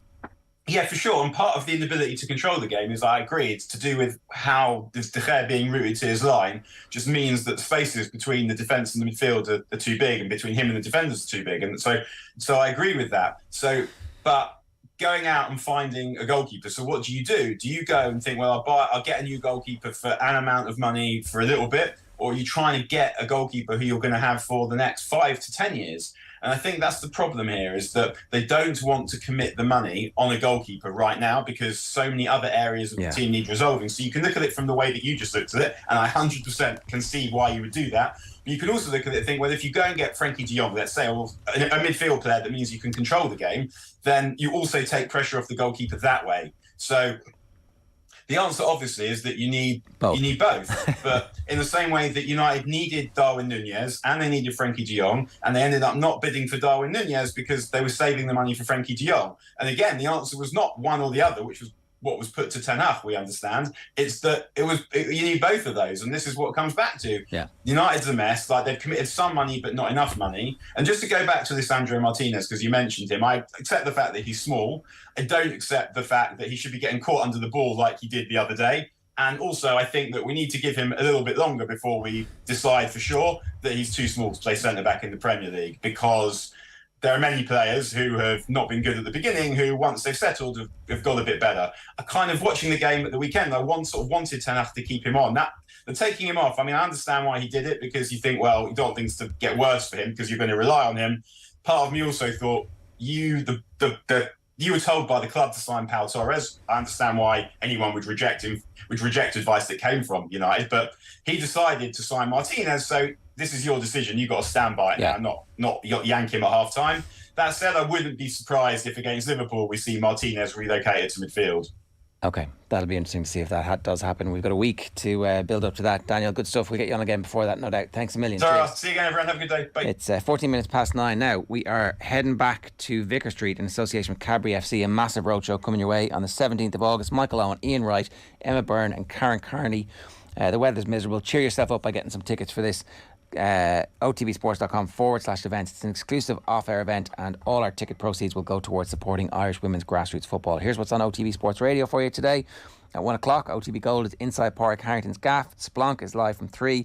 Our classic aim club is Man United versus Arsenal from 2005. OTB Gold is Lance Armstrong, and the show is live with Joe tonight from 7. You can follow us across all our social channels and subscribe to our YouTube channel. After the break, we're back with Matt Williams on New Zealand's huge win against South Africa. But will it be enough to save the head coach's job? Back after these. OTB AM on OTB Sports Radio, Ireland's first and only sports radio station. OTB Sports, in association with Cadbury FC, are returning with a monster football roadshow. Coming your way August 17th. Football legends Michael Owen. If you haven't got that attitude, then you'll never survive. Ian Wright. Lots to look forward to. Emma Byrne. That's normal, that's all in the game. Level is gone for the roof. And Karen Carney will be our guests at Vicar Street as they look back on their playing days and preview the new 2022-2023 season. This is an exclusive off-air event, and tickets are limited, so don't delay. Go to otbsports.com/events. And remember that the ticket proceeds will go towards supporting Irish women's grassroots football. T's and C's apply. See you on the night. If your business relies on a van, that wouldn't sound good. But this does. Get up to 75% off van insurance. Now available in FBD branches nationwide. FBD Insurance. Support. It's what we do. 75% no claims discount based on 5 years claims free. Available on new van policies. Used for farm or business purposes. Terms and conditions apply. Underwritten by FBD Insurance PLC. FBD Insurance Group Limited, trading as FBD Insurance, is regulated by the Central Bank of Ireland. OTB AM with Gillette. Get into your flow with the new Gillette Labs Razor with exfoliating bar. A reminder, OTB AM brought to you live each morning by Gillette Labs for an effortless finish to your day. Let's turn to rugby. I'm delighted to say Matt Williams is with us. Matt, good morning to you. How are you getting on? Hey, Ger. Good morning, mate. Very, very good. Thank you. The performance from New Zealand against South Africa is one of those performances that may mean nothing in the long run, but for Ian Foster and that coaching ticket, it's some vindication for everything that's happened, for the pressure that they were under, for the team to produce against maybe the best team in the world in a very difficult environment, was a testimony really to them as men and characters and all that kind of stuff. Like, will they ever get any credit for it? Do you think it was too little too late, or is this a turning point? That's a great question, Ger. Let me just agree with you on all the things you surmised. Winning at Ellis Park is one of the hardest assignments in world rugby. It's at altitude. I think you can see that with the kicking, how far the ball travels. There's just less oxygen. That's just a fact. And what it does, it makes it very hard on teams that aren't used to it. The South Africans are used to it, and obviously teams from Australia and New Zealand and Ireland where you're at sea level, it makes it unbelievably hard. I've been there 4 times and lost on all 4 occasions with the Waratahs and with emerging Wallabies. It's a really, really tough joint. I actually text Andy Friend when Connacht won there this year and just said that's one of Connacht's great wins, because it is such a hard place. And the other part about New Zealand, they played magnificent rugby. Their first try, Sam Kane's try, the build up to it is as good as anything you'll ever see. Will they get credit in New Zealand? Look, the New Zealand media and the general rugby public have been vile, and I use that word. I choose to use that word. They've been unfair, and they've attacked the players and the staff personally. They've even, attacked the way they look, their physical appearance. I mean, it's just been horrific. It's nothing any sports person should have to endure, because they haven't done anything wrong. They've just lost games, right? So they haven't acted in a manner that's brought disrespect to the jersey. They've gone out and tried the hardest, hasn't been good enough, right? So they've lost 5 from 6. But the way they've been pillared and humiliated in the New Zealand media and social media is something that all of us in rugby need to call out and say that's just not acceptable. And former New Zealand players, former All Blacks are saying the same thing. And to get to your point, will it be enough? Back at one of the best papers I've ever read on coming out of rugby was a review of the New Zealand defeat in the quarterfinal of the 2007 World Cup when France beat New Zealand in Cardiff and knocked them out. And everyone was calling for the sacking of Graham Henry and Steve Hansen, who were the coaches then. The New Zealand Rugby Union did a thorough review. They didn't sack the coaches. The review was magnificently written. It pointed out to failure in leadership in a lot of areas, including the New Zealand Rugby Union and the players. They kept the coaches and they won the next World Cup. There is a lot of pressure on the New Zealand Rugby Union to sack Ian Foster. Whether they will, traditionally, I would have said no, they won't.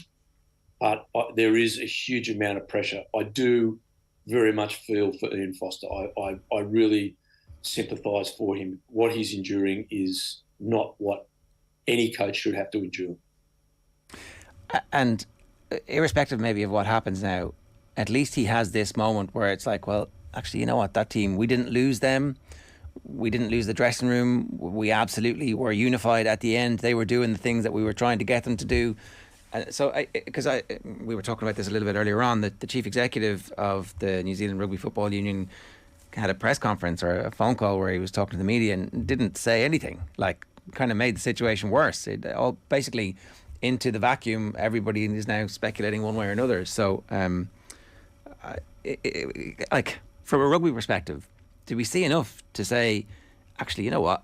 There's been a sequence of reasons why the performances haven't been as good as the one at the weekend, but there's also reasons to think that they might be getting things right. Oh, absolutely, Joe. I mean, that was a really good game of rugby.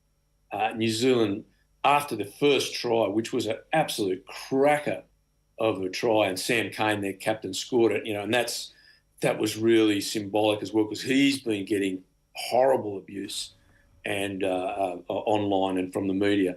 You could see the New Zealanders almost just the shoulders dropped and relaxed. They were playing without confidence, and that they played. Then they had to show character. They were behind, and they're playing the world champions at home, and the world champions South Africa played a highly successful negative game. They're just playing within the awful laws of our game at the moment and maximising the negativity. And New Zealand are playing positive. And I've got to give the Kiwis a lot of credit.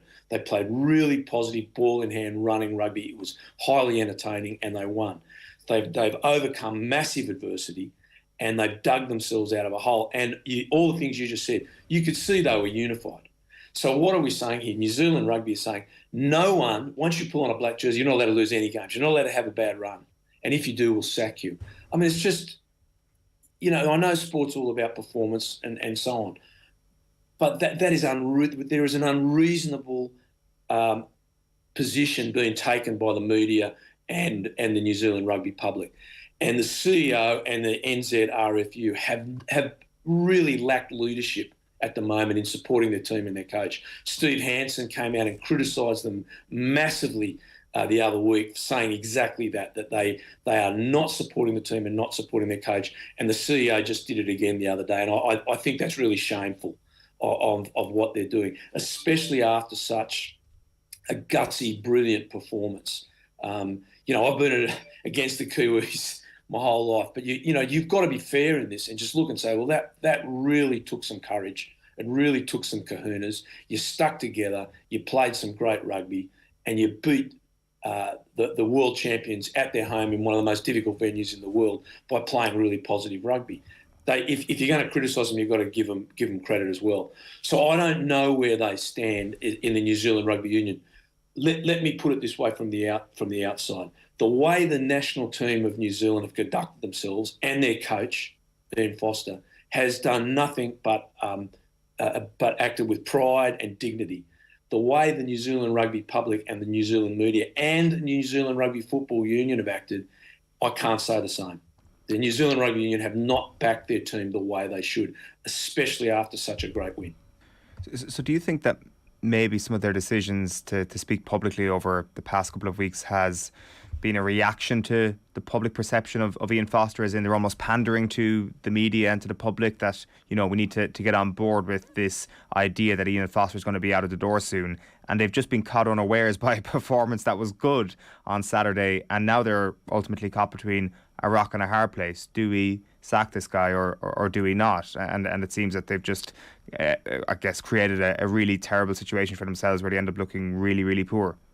Yeah, on a real lack of leadership, isn't it? I mean, your CEO and your board are leaders of the organisation, and they have to show leadership. And right now they're not, and it's exactly what you're saying. They're being caught in the firestorm that is the media, the rugby media in New Zealand, instead of standing up to them like the leadership did in 2007. You know, they wanted to sack Richie McCaw in 2007. They wanted to sack Graham Henry and Steve Hansen. Both of those coaches who were with the team at that time then went on to win World Cups. Graham Henry won the one at home, and of course Steve Hansen won the next one in the UK. So that leadership we saw from New Zealanders, and I said it's the most impressive document I've ever read in rugby. I still have a copy of it back in Australia. That leadership that the NZ RFU showed then, they're certainly not showing now. And here's the other thing, their team is. So there is a vacuum of leadership, and their team is stepping up, and their coach has stepped up. And they've done very, very well. Yeah, they did poorly in the past. They've acknowledged that.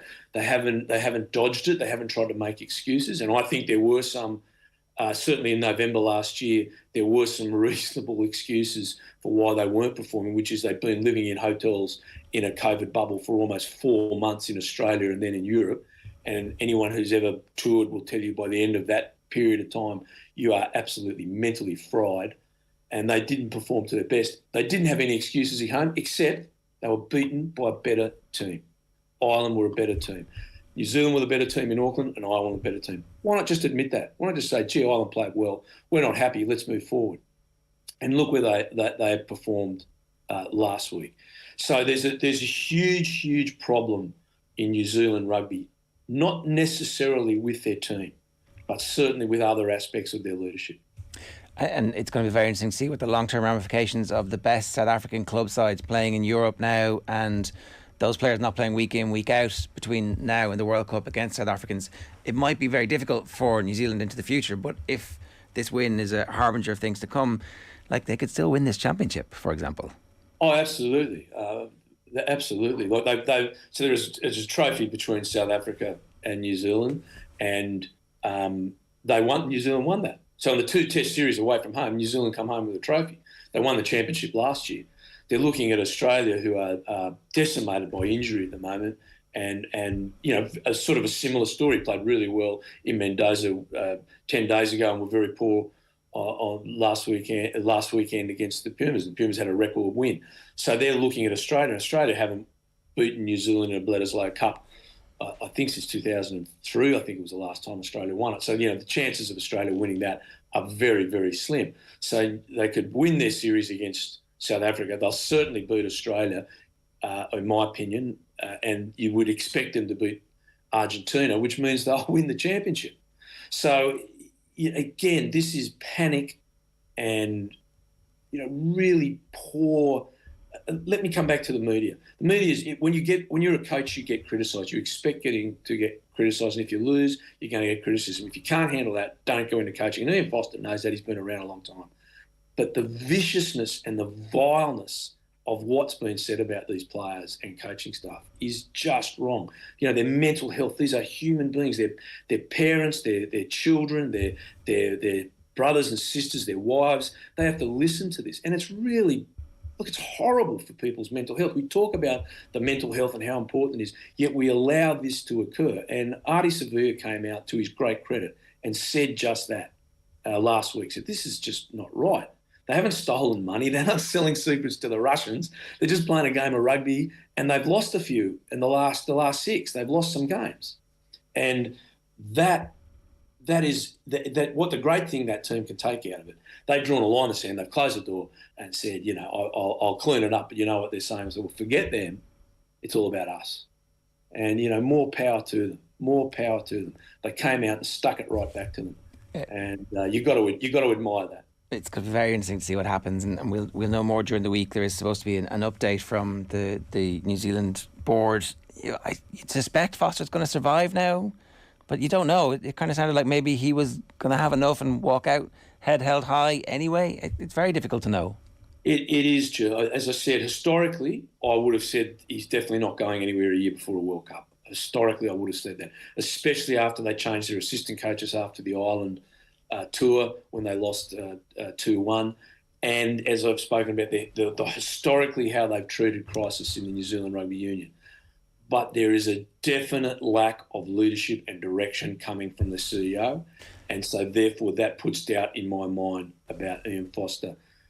There is huge pressure that Scotty Robinson from the Crusaders will step in. He is the heir apparent. Whether it's now or after the next World Cup, I don't know. I truly don't know now. Before I would have said there was no way. Now I'm not so sure. Michael Cheika was in two minds after his Puma team crushed Australia at the weekend. He said he was crying at one stage. There was joy and then there was tears afterwards, and he was a bit confused, but he came out afterwards and said, "This is my crew now. I was up on the last try cheering, then I started crying because I know I probably shouldn't be doing this. It was a bit confusing for me personally, but they're my boys now. That's my team," which, you know, it was always going to be difficult for him the first time. But it's an incredible result. I didn't realise that Australia were missing so many players, so maybe not entirely unexpected that they would lose. But if Argentina are going to start running in 7 tries in games, then they're going to be good to watch. They play great rugby. You know, obviously huge influence from Ireland there with Michael's days at Leinster and taking Felipe Company with him there. Felipe running the attack, and they played some great rugby, and that's great for Argentina. It's great for the championship. The Wallabies are decimated. You know, I've got it written down here. No Michael Hooper, no Quade Cooper. Fienga, their number 1 hooker, and Dave Parecki, their number 2, or vice versa. Dave has started recently. They're out, so they're down to hooker 3 and 4. Hunter Pasami and Alan Alatawa, the loose head prop. So there's 7 players down, and there's probably 1 or 2 others you could throw in there.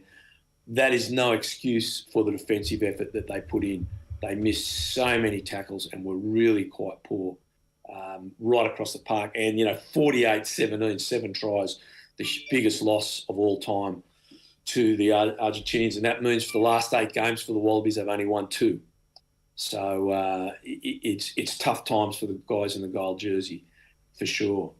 But, you know, Michael's a great coach. I texted him a couple of times a few months ago, and he's really committed to that. He's developed a very good coaching staff. And Michael's history is the same as mine. He's brought up in the running game. That's the way he was brought up at the Randwick Club, then the Waratahs, and the way he plays and coaches his ball in hand. And he knows Felipe has the same philosophy. He brings in people on the same thinking, and they produced a great win. And that's great for world rugby and very good for the championship.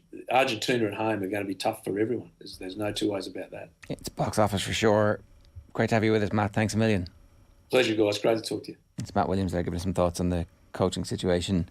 I'd be surprised if he leaves now, having won that. That's this is my job, thanks very much. And the competition is back open, the tournament is on, they could win the trophy.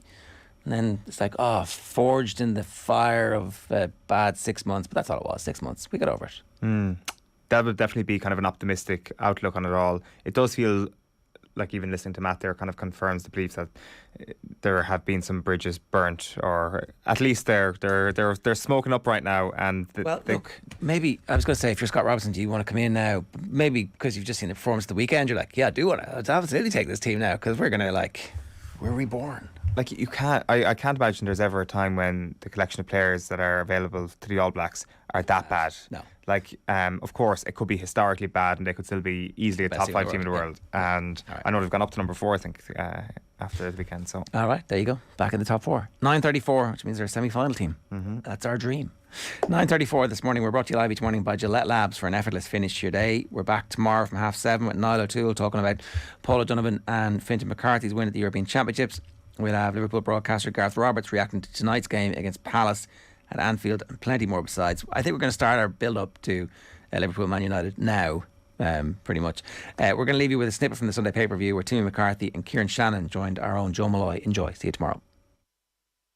Now then, you're welcome along. Joe Malloy with you this afternoon as we go through the Sunday papers. I'll bring you through the back pages, so no surprises as to what's taken up the most real estate. It is very much Brentford 4, Manchester United 0.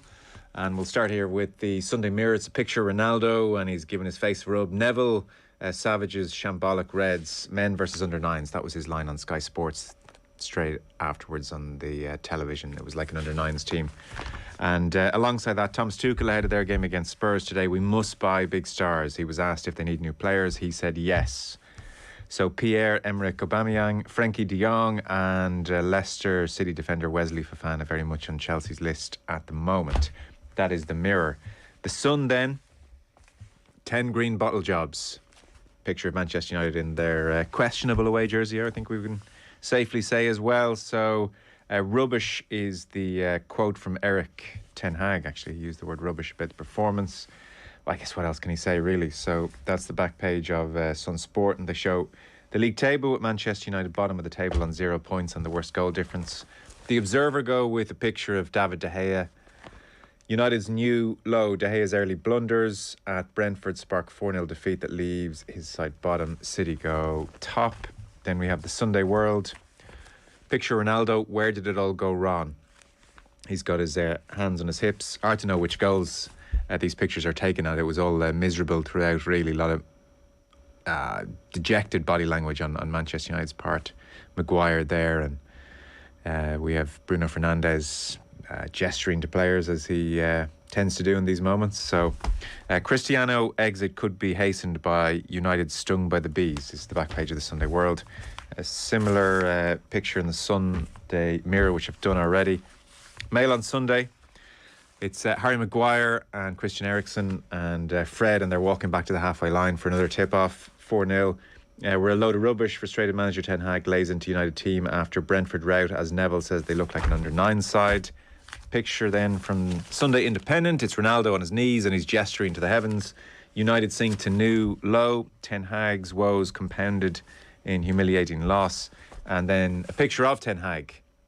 Penny for his thoughts. Rock bottom is the headline on the front page of the Sunday Times as he surveys the scene. Ten Hag's woeful United prop up the table after conceding 4 in shambolic first 35 minutes. And then beneath that, manager hits out a team's lack of hunger, which is not the first time that accusation has been made against Manchester United. Very happy to say we have Kieran Shannon of the Irish Examiner. Afternoon, Kieran. Hi, Joe. And Timmy McCarthy, who has captained and managed the Irish basketball team. Timmy, you're very welcome. Thanks, Joe. Good to be here. Hi, Kieran. Hi, Timmy. Good to hear you. So, Kieran, I suppose the challenge for any journalist today is to say something new about Manchester United. What caught your eye?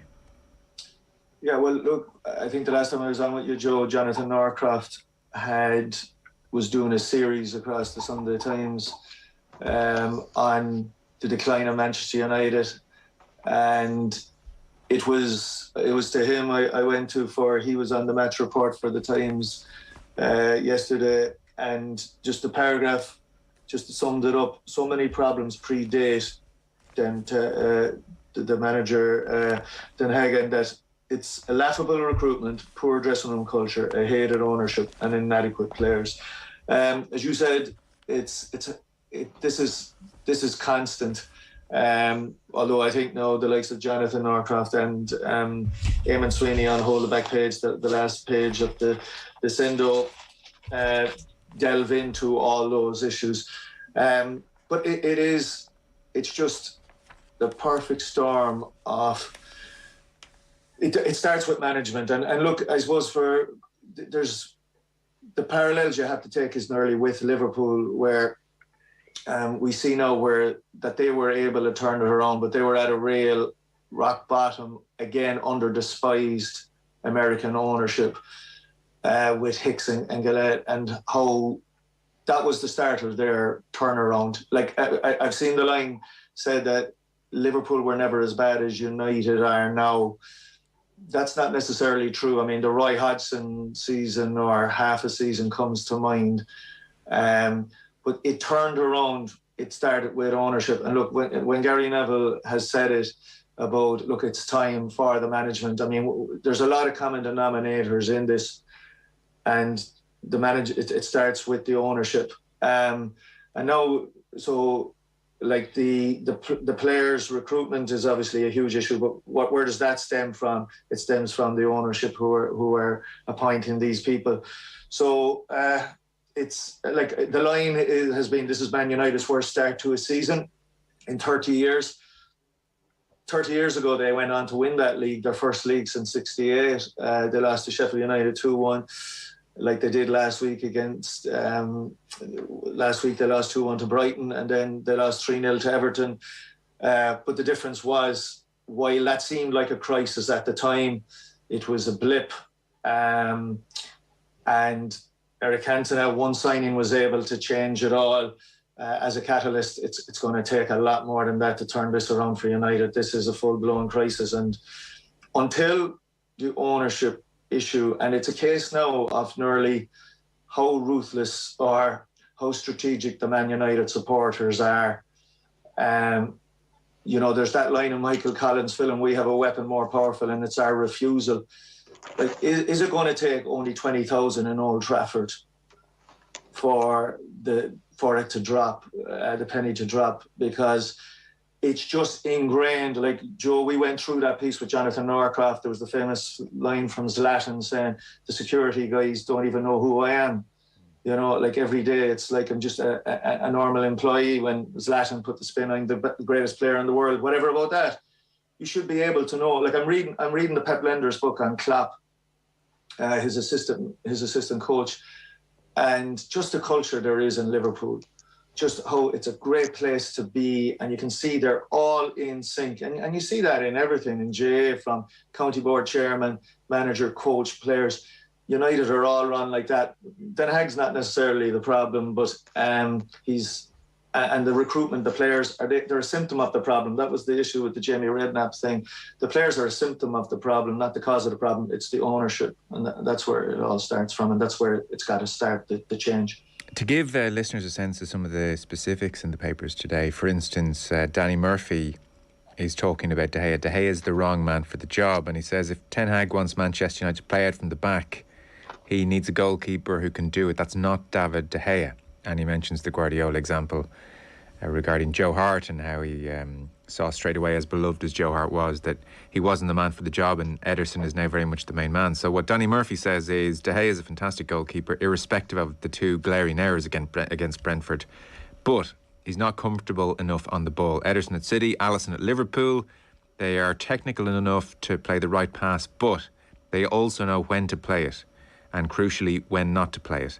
And I suppose that was the issue with De Gea's pass to Eriksen yesterday, that it was Eriksen who lost the ball, but De Gea should never have given them the ball. So Danny Murphy has a kind of just, it's like a side column there away from the bigger picture stuff, just saying to add to United's list of woes, that goalkeeper is not going to cut it. And he mentions as well, Brentford ran 8.6 miles further than Manchester United, produced 25 more sprints. So there's so much wrong with the situation. Eamon Sweeney looks at Ten Hag, and again, everybody is aware of the bigger picture and the Glazers and the mismanagement under Ed Woodward. You know, it was a big part of this. I mean, money has been spent, but just spent so badly. And Eamon Sweeney's looking back on Ten Hag's tenure at Ajax and starting to wonder. So he says Dutch football cuts a pretty modest figure in Europe these days, ranked 7th by UEFA behind Portugal, just ahead of Austria and Scotland. And he said Ajax and Ten Hag's European performances have been underwhelming since Spurs beat them in that Champions League semi-final in 2019. So the following season, they were eliminated in the group stages, and then they were beaten by Cathal in the Europa League round 32. And then the year after that, which was 2020-21, again, missed out in qualification from the group stages. Then Roma beat them in the Europa League quarter-final.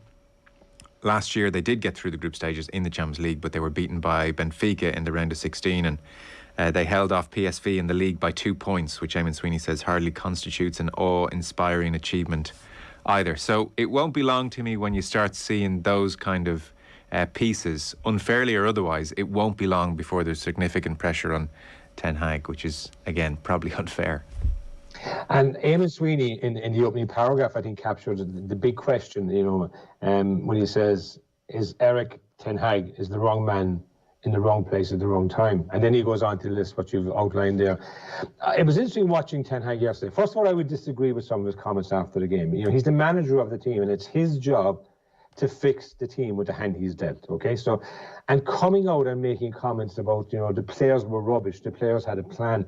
I just felt to myself, if he's trying to get this team into a set system, he's got to lead them in that sense. And when you look at Ten Hag and you compare him to, a Tuchel or a Guardiola or a Klopp or a Conte, he just seems to lack presence. And, maybe the fact that Ajax have struggled in the last number of years has dented his confidence, but he just doesn't have any presence. And I just felt to myself watching the game yesterday and, that at stages, they just look rudderless. And, Danny Murphy's point about, the goalkeeper, playing off. I mean, I remember watching games where Liverpool, where Alisson missed kick balls, from the back. Because keepers make mistakes. But the big thing is, if Ten Hag wants them to play a certain style of football, Eamon Sweeney's question is he the right man for the job? Because Paul McGrath in the Sunday World talks about, Ten Hag should go to the board and say, I want a 4-year plan. Now, if you're a Man United fan, I'm not sure, or a shareholder of United, I'm not sure a 4-year plan is what you want to be hearing, for a club of its stature. I heard a Gary Neville interview on Sky afterwards, and he's talking about the stadium crumbling, that, the stadium needs investment and that the training grounds need investment. So all the talk coming out of United from past players and a lot of the media, not just today, but over the last sort of 18 months to 2 years, is one of a shambolic environment. From the ownership right down to the players. Jose Mourinho came out this week and said his best managerial achievement ever was having United finish second to Liverpool a number of years ago in the context of that season. So there's just not a good messaging coming out of United at the moment. It looks like it's broken. It looks like it's broken from the top. And Ten Hag, in the short term, and it's hard to judge a guy after 2 games because you can, as Kieran said, 30 years ago they lost their first game and went on to win the league, but they got a marquee signing, obviously, in Eric Cantona. It's just hard to see, is he like a rabbit caught in headlights? Is this something that, he came out with a disciplinary plan, which I would fully support and agree with as a manager. He talked about Ronaldo. Ronaldo didn't train all pre-season, and yet he started in the second game back and came on at half-time last week. So if you're a manager of any team or any sport, and you set out your stall to say, this is what we're going to do, then you have to have the courage to follow it through. And, I think Eamon Sweeney's point is, poor Ten Hag is the wrong man in the wrong place at the wrong time. And for me, he's lacking the courage to follow through in the early stages what he wants from this team. Yeah, front page of Sunday Times, he maintains his tactics weren't at fault. You can have a good plan and then you can put the plan in the bin. It was nothing to do with the tactics. We need more hunger on the pitch as individuals and as a team. And then he was asked about Martinez, who he substituted at 5'9". He is struggling thus far. I mean, he may well go on to have a great career. And it is odd the way his height is talked about so much in light of players like Cannavaro and numerous others. But certainly he is struggling so far in the league. And he said, I subbed 3 players because he took him off at halftime. I subbed 3 players. I could have changed them all. But to be fair, Kieran, I heard you coming in there. It was interesting, even pre-game, that Karen Carney and Jamie Redknapp and Gary Neville on Sky were all slightly worried about the fact that Brentford had size and United had none. And there are still certain fundamentals in the game, even as advanced and sophisticated as it's become. Yeah, and look, what I found interesting, there's a paragraph in Eamon Sweeney's piece where he mentioned where Martinez is in the pecking order in Argentina in the centre halves. That he's basically 4th or 5th in the pecking order there. So away, like spent 60 million sterling on him. Yeah, and this is the thing where this has been a Ten Hag signing. Sometimes the signing is given to you. But this was a Ten Hag signing. So right away, this is, look, if we remember, there was a time when De Gea was a good player, but he started precariously. But Ferguson said, this is our guy we're going with.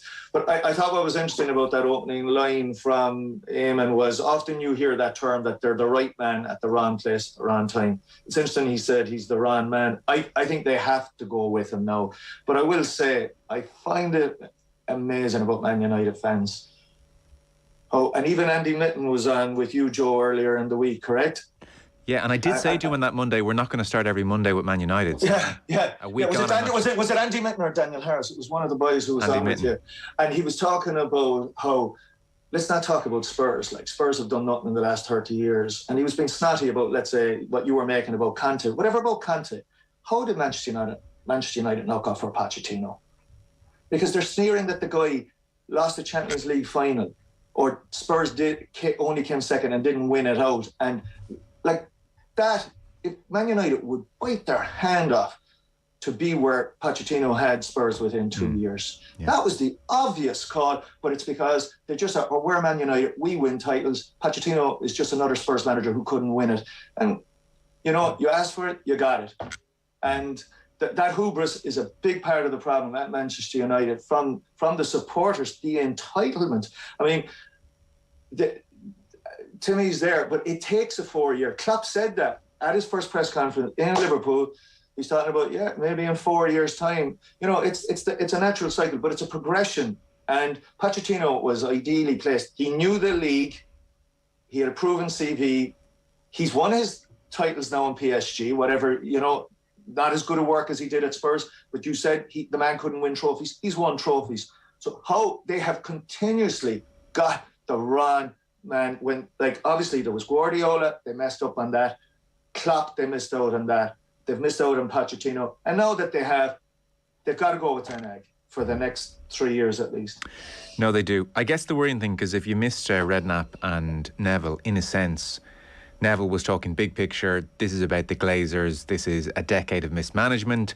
And Redknapp was saying, I don't think either were wrong. Redknapp was saying those players have to take responsibility. You can't, as a player, stand over your team running 15 kilometres less than the opposition. And I suppose where Redknapp's point does, you know, have a fair degree of credence over Neville's is that, like, this wasn't Man City or Liverpool or Real Madrid who had beaten Manchester United. This was Brentford. They have spent £1 billion, and that'd be the worry with Ten Hag. You know, fair enough. Monday night against Liverpool, you'd fully expect Liverpool to win and win comfortably. But that Ten Hag couldn't spark something, even work rate, enough to get over the line against Brentford or Brighton. That's where you instantly start to get a bit worried about what he's bringing to the party, that he hasn't managed to spark anything in this team. And Joe, on that point, it's very important. Paul McGrath calls that point out. He says, in his time at United, in the Sunday World, he says, we won very little. But we tried every game, he says. We put every effort in, he says. We gave 100%. Yeah. And that's why, you know, I've always said, show me who your leader is, and I'll tell you a lot about your team or your business. And, you know, if Ten Hag's team, you know, aren't putting the same physical or mental effort into the game, it looked like yesterday, obviously, when you look at the stats of the game yesterday, you have to question what's going on in it. He talked about the team. His objective at the start of the year was the team would be fitter than ever. Yeah. Okay, that there'd be more effort put in than ever. And in the first two games against Brighton and yesterday against Brentford, we haven't seen that so far. And I just think that there's a big question mark about where are they going? I mean, look, they're United. They spent £1 billion in the last 10 years or whatever they spent in the last 7 or 8 years. So, you know, they're going to spend money to fix this. But the problem is, you know, they're now having situations where the best players in the world are not looking to come. Frankie de Jong has come out and said, apparently, that he'd prefer to go to Chelsea, you know, than United. That would never have happened 5 years ago. You know, United would have got, unless it was just pure money. But as regards the best players, United was a venue they wanted to be at and wanted to be part of. So again, the whole culture at United of a team, and Kieran talked about their entitlement, but the whole culture is that, you know, you can have all the entitlement you want, but you must do it when it matters. Now, what I liked about Redknapp and Neville's discussion yesterday was they had two different agendas, as you call it, Joe. Neville was talking about the Glazers, and he's hell-bent on the ownership, where Redknapp was talking about the players and the manager. And for me, that's what you got to fix. You can have the worst owners in the world, But if you have the right culture and the right program and the right manager and team, like, they don't have to get on, and we'll talk later on about the Keane era, but they don't have to get on as people. But they have to get on when they're on the field for the one mission. And the one mission is to make sure United get good results. And that's what is not in place at the moment. They're not all bought into the fact that they're playing together for United. Forget all the distraction with everything else. Their job as professionals, as players, is to give the best performance they can every day when they play for United. And right now, in the early part of the season, we haven't seen that.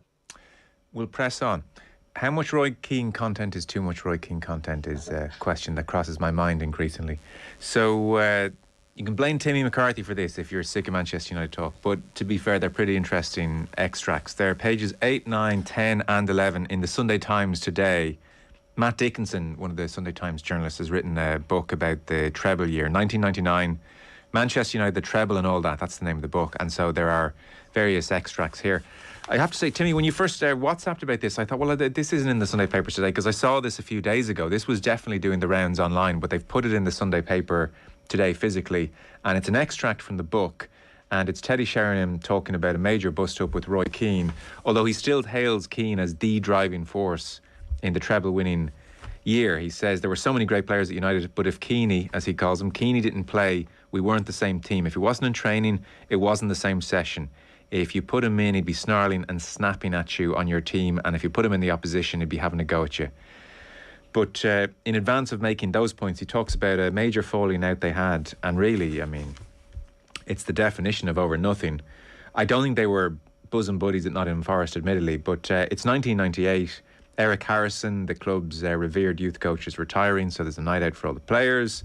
Roy Keane is still on his year out after that cruciate injury, and they've a solid night of drinking, and they're being dropped off in Cheshire. And as Sheringham says, we're all pretty pissed, not overly, but had a few drinks, not smashed pissed. So there's like the Sheringham metric of how much drink you've had there. All in the minibus. We're coming back to where we got picked up from. I'm sitting behind the driver. Keane was next to the driver. Steve Bruce next to me. Pallister, Dennis Irwin, a couple of others. Bit of banter flying about. And then out of nowhere, the mood darkened. This is a quote. All of a sudden, Keane said, "Why don't you F off back to London in your effing red Ferrari and your penthouse?" Sheringham recalls, I went, "What?" And he says, "Yeah, F off back to London." The row quickly escalated. I'm like, this is Sheringham, I'm like, "Are you coming for me, Keane?" And on they go. And then he says, Keane jumped around, still with his bad leg. He got me by the tie, pulled me towards him, grappling with him. Suddenly everyone's going, "What's going on?" And they're pulling us apart. The rest of the players had to stop a brawl erupting in the minibus. Separating the two men, they told Sheringham to leave it. They said Keane was drunk and would forget about it in the morning. Sheringham says, "I'm saying no. What's going on, Keane? Let's have it out. Why are you snapping at me? I haven't said anything to you." The minibus door slides open. Keane stomps away. Sheringham heads home, adrenaline pumping, writes Matt Dickinson. "I couldn't sleep that night thinking it's going to go off as soon as I get into training. I've seen Roy in the gym, so I know it can go off. I've got to get myself ready," was Sheringham's thoughts. And then he pitches up the next morning for training. Keane is a booth or two down from him in the dressing room. He's braced for something. And he says, Keane gets up and walks out. "He didn't say a word to me. He didn't say a word to me for the next 3.5 years. Matt Dickinson says, "Sorry, what? You were teammates until 2001. He must have said something to you in that time." Sheringham says, "Nothing. Absolutely nothing. He didn't speak to me for 3 straight years." And then later on in the piece, long after they'd finished playing, the two men bumped into each other at a charity match. Keane shook hands as if nothing had happened, which only made it even more baffling. "I'd always loved Keane. He loved him as a man, what he stands for. He's very outspoken at the moment and everyone loves that. But I know him as a person. I love his drive, his leadership. Funny lad as well, comically. So I was disappointed that had happened because I'd never slagged him off. I didn't want to be upset and fall out, but that was the way he was going to be. He's obviously got a real problem with me. Everyone else at the time was saying, 'Don't worry, he's an effing idiot.' I couldn't understand it." So there you are. Roy Keane and Teddy Sheringham. Timmy, you picked this out. Yeah, so Joe, well, first of all, the 4 pages, I mean, the first 2 talk about Keane, really, and that Sheringham incident, and then the next 2 pages talk about Ferguson, which we'll come on to. But what I really liked about the piece was not just the fact that, the Roy Keane situation with Sheringham in a drunken brawl late at night, was the fact that it showed how tight they were on the pitch. here was a group of people who didn't get on, and obviously Sheringham makes the point, other players didn't like Keane as well. He talked about, Schmeichel was mentioned in the second piece on this, and that he didn't get on with Keane and Alexis. But what I thought was brilliant about, that Man United team, and again, I'm a Chelsea fan, so I'm not a Man United fan, but what I thought was brilliant was, whether they liked each other or not, they had the ability to perform together on the pitch. And here's the situation where Sheringham calls up for 3.5 years Keane and never spoke to Sheringham. And yet on the pitch, Keane drove him on, and Sheringham and himself went on to win a lot of titles in that period. And I just thought to myself, if you put Ferguson and Keane and all the players together, it's likely that many of them didn't get on with each other, particularly with the Keane and Ferguson, I would say. And yet they had the ability, and Ferguson had the courage as a leader to bring it all together and to get the best out of each of them, even though there was obviously a lot of dislike between each of them. So it wasn't about Roy Keane in the sense of what he said to Sheringham. And I did think the fact that the 3.5 years was actually scary. I mean, that he never spoken for 3.5 years, I did think that was actually scary. But I just thought the fact that they managed to put all that aside when they crossed the white line and deliver the best for Man United was a spectacular achievement. When you read it now, 23 years on from when it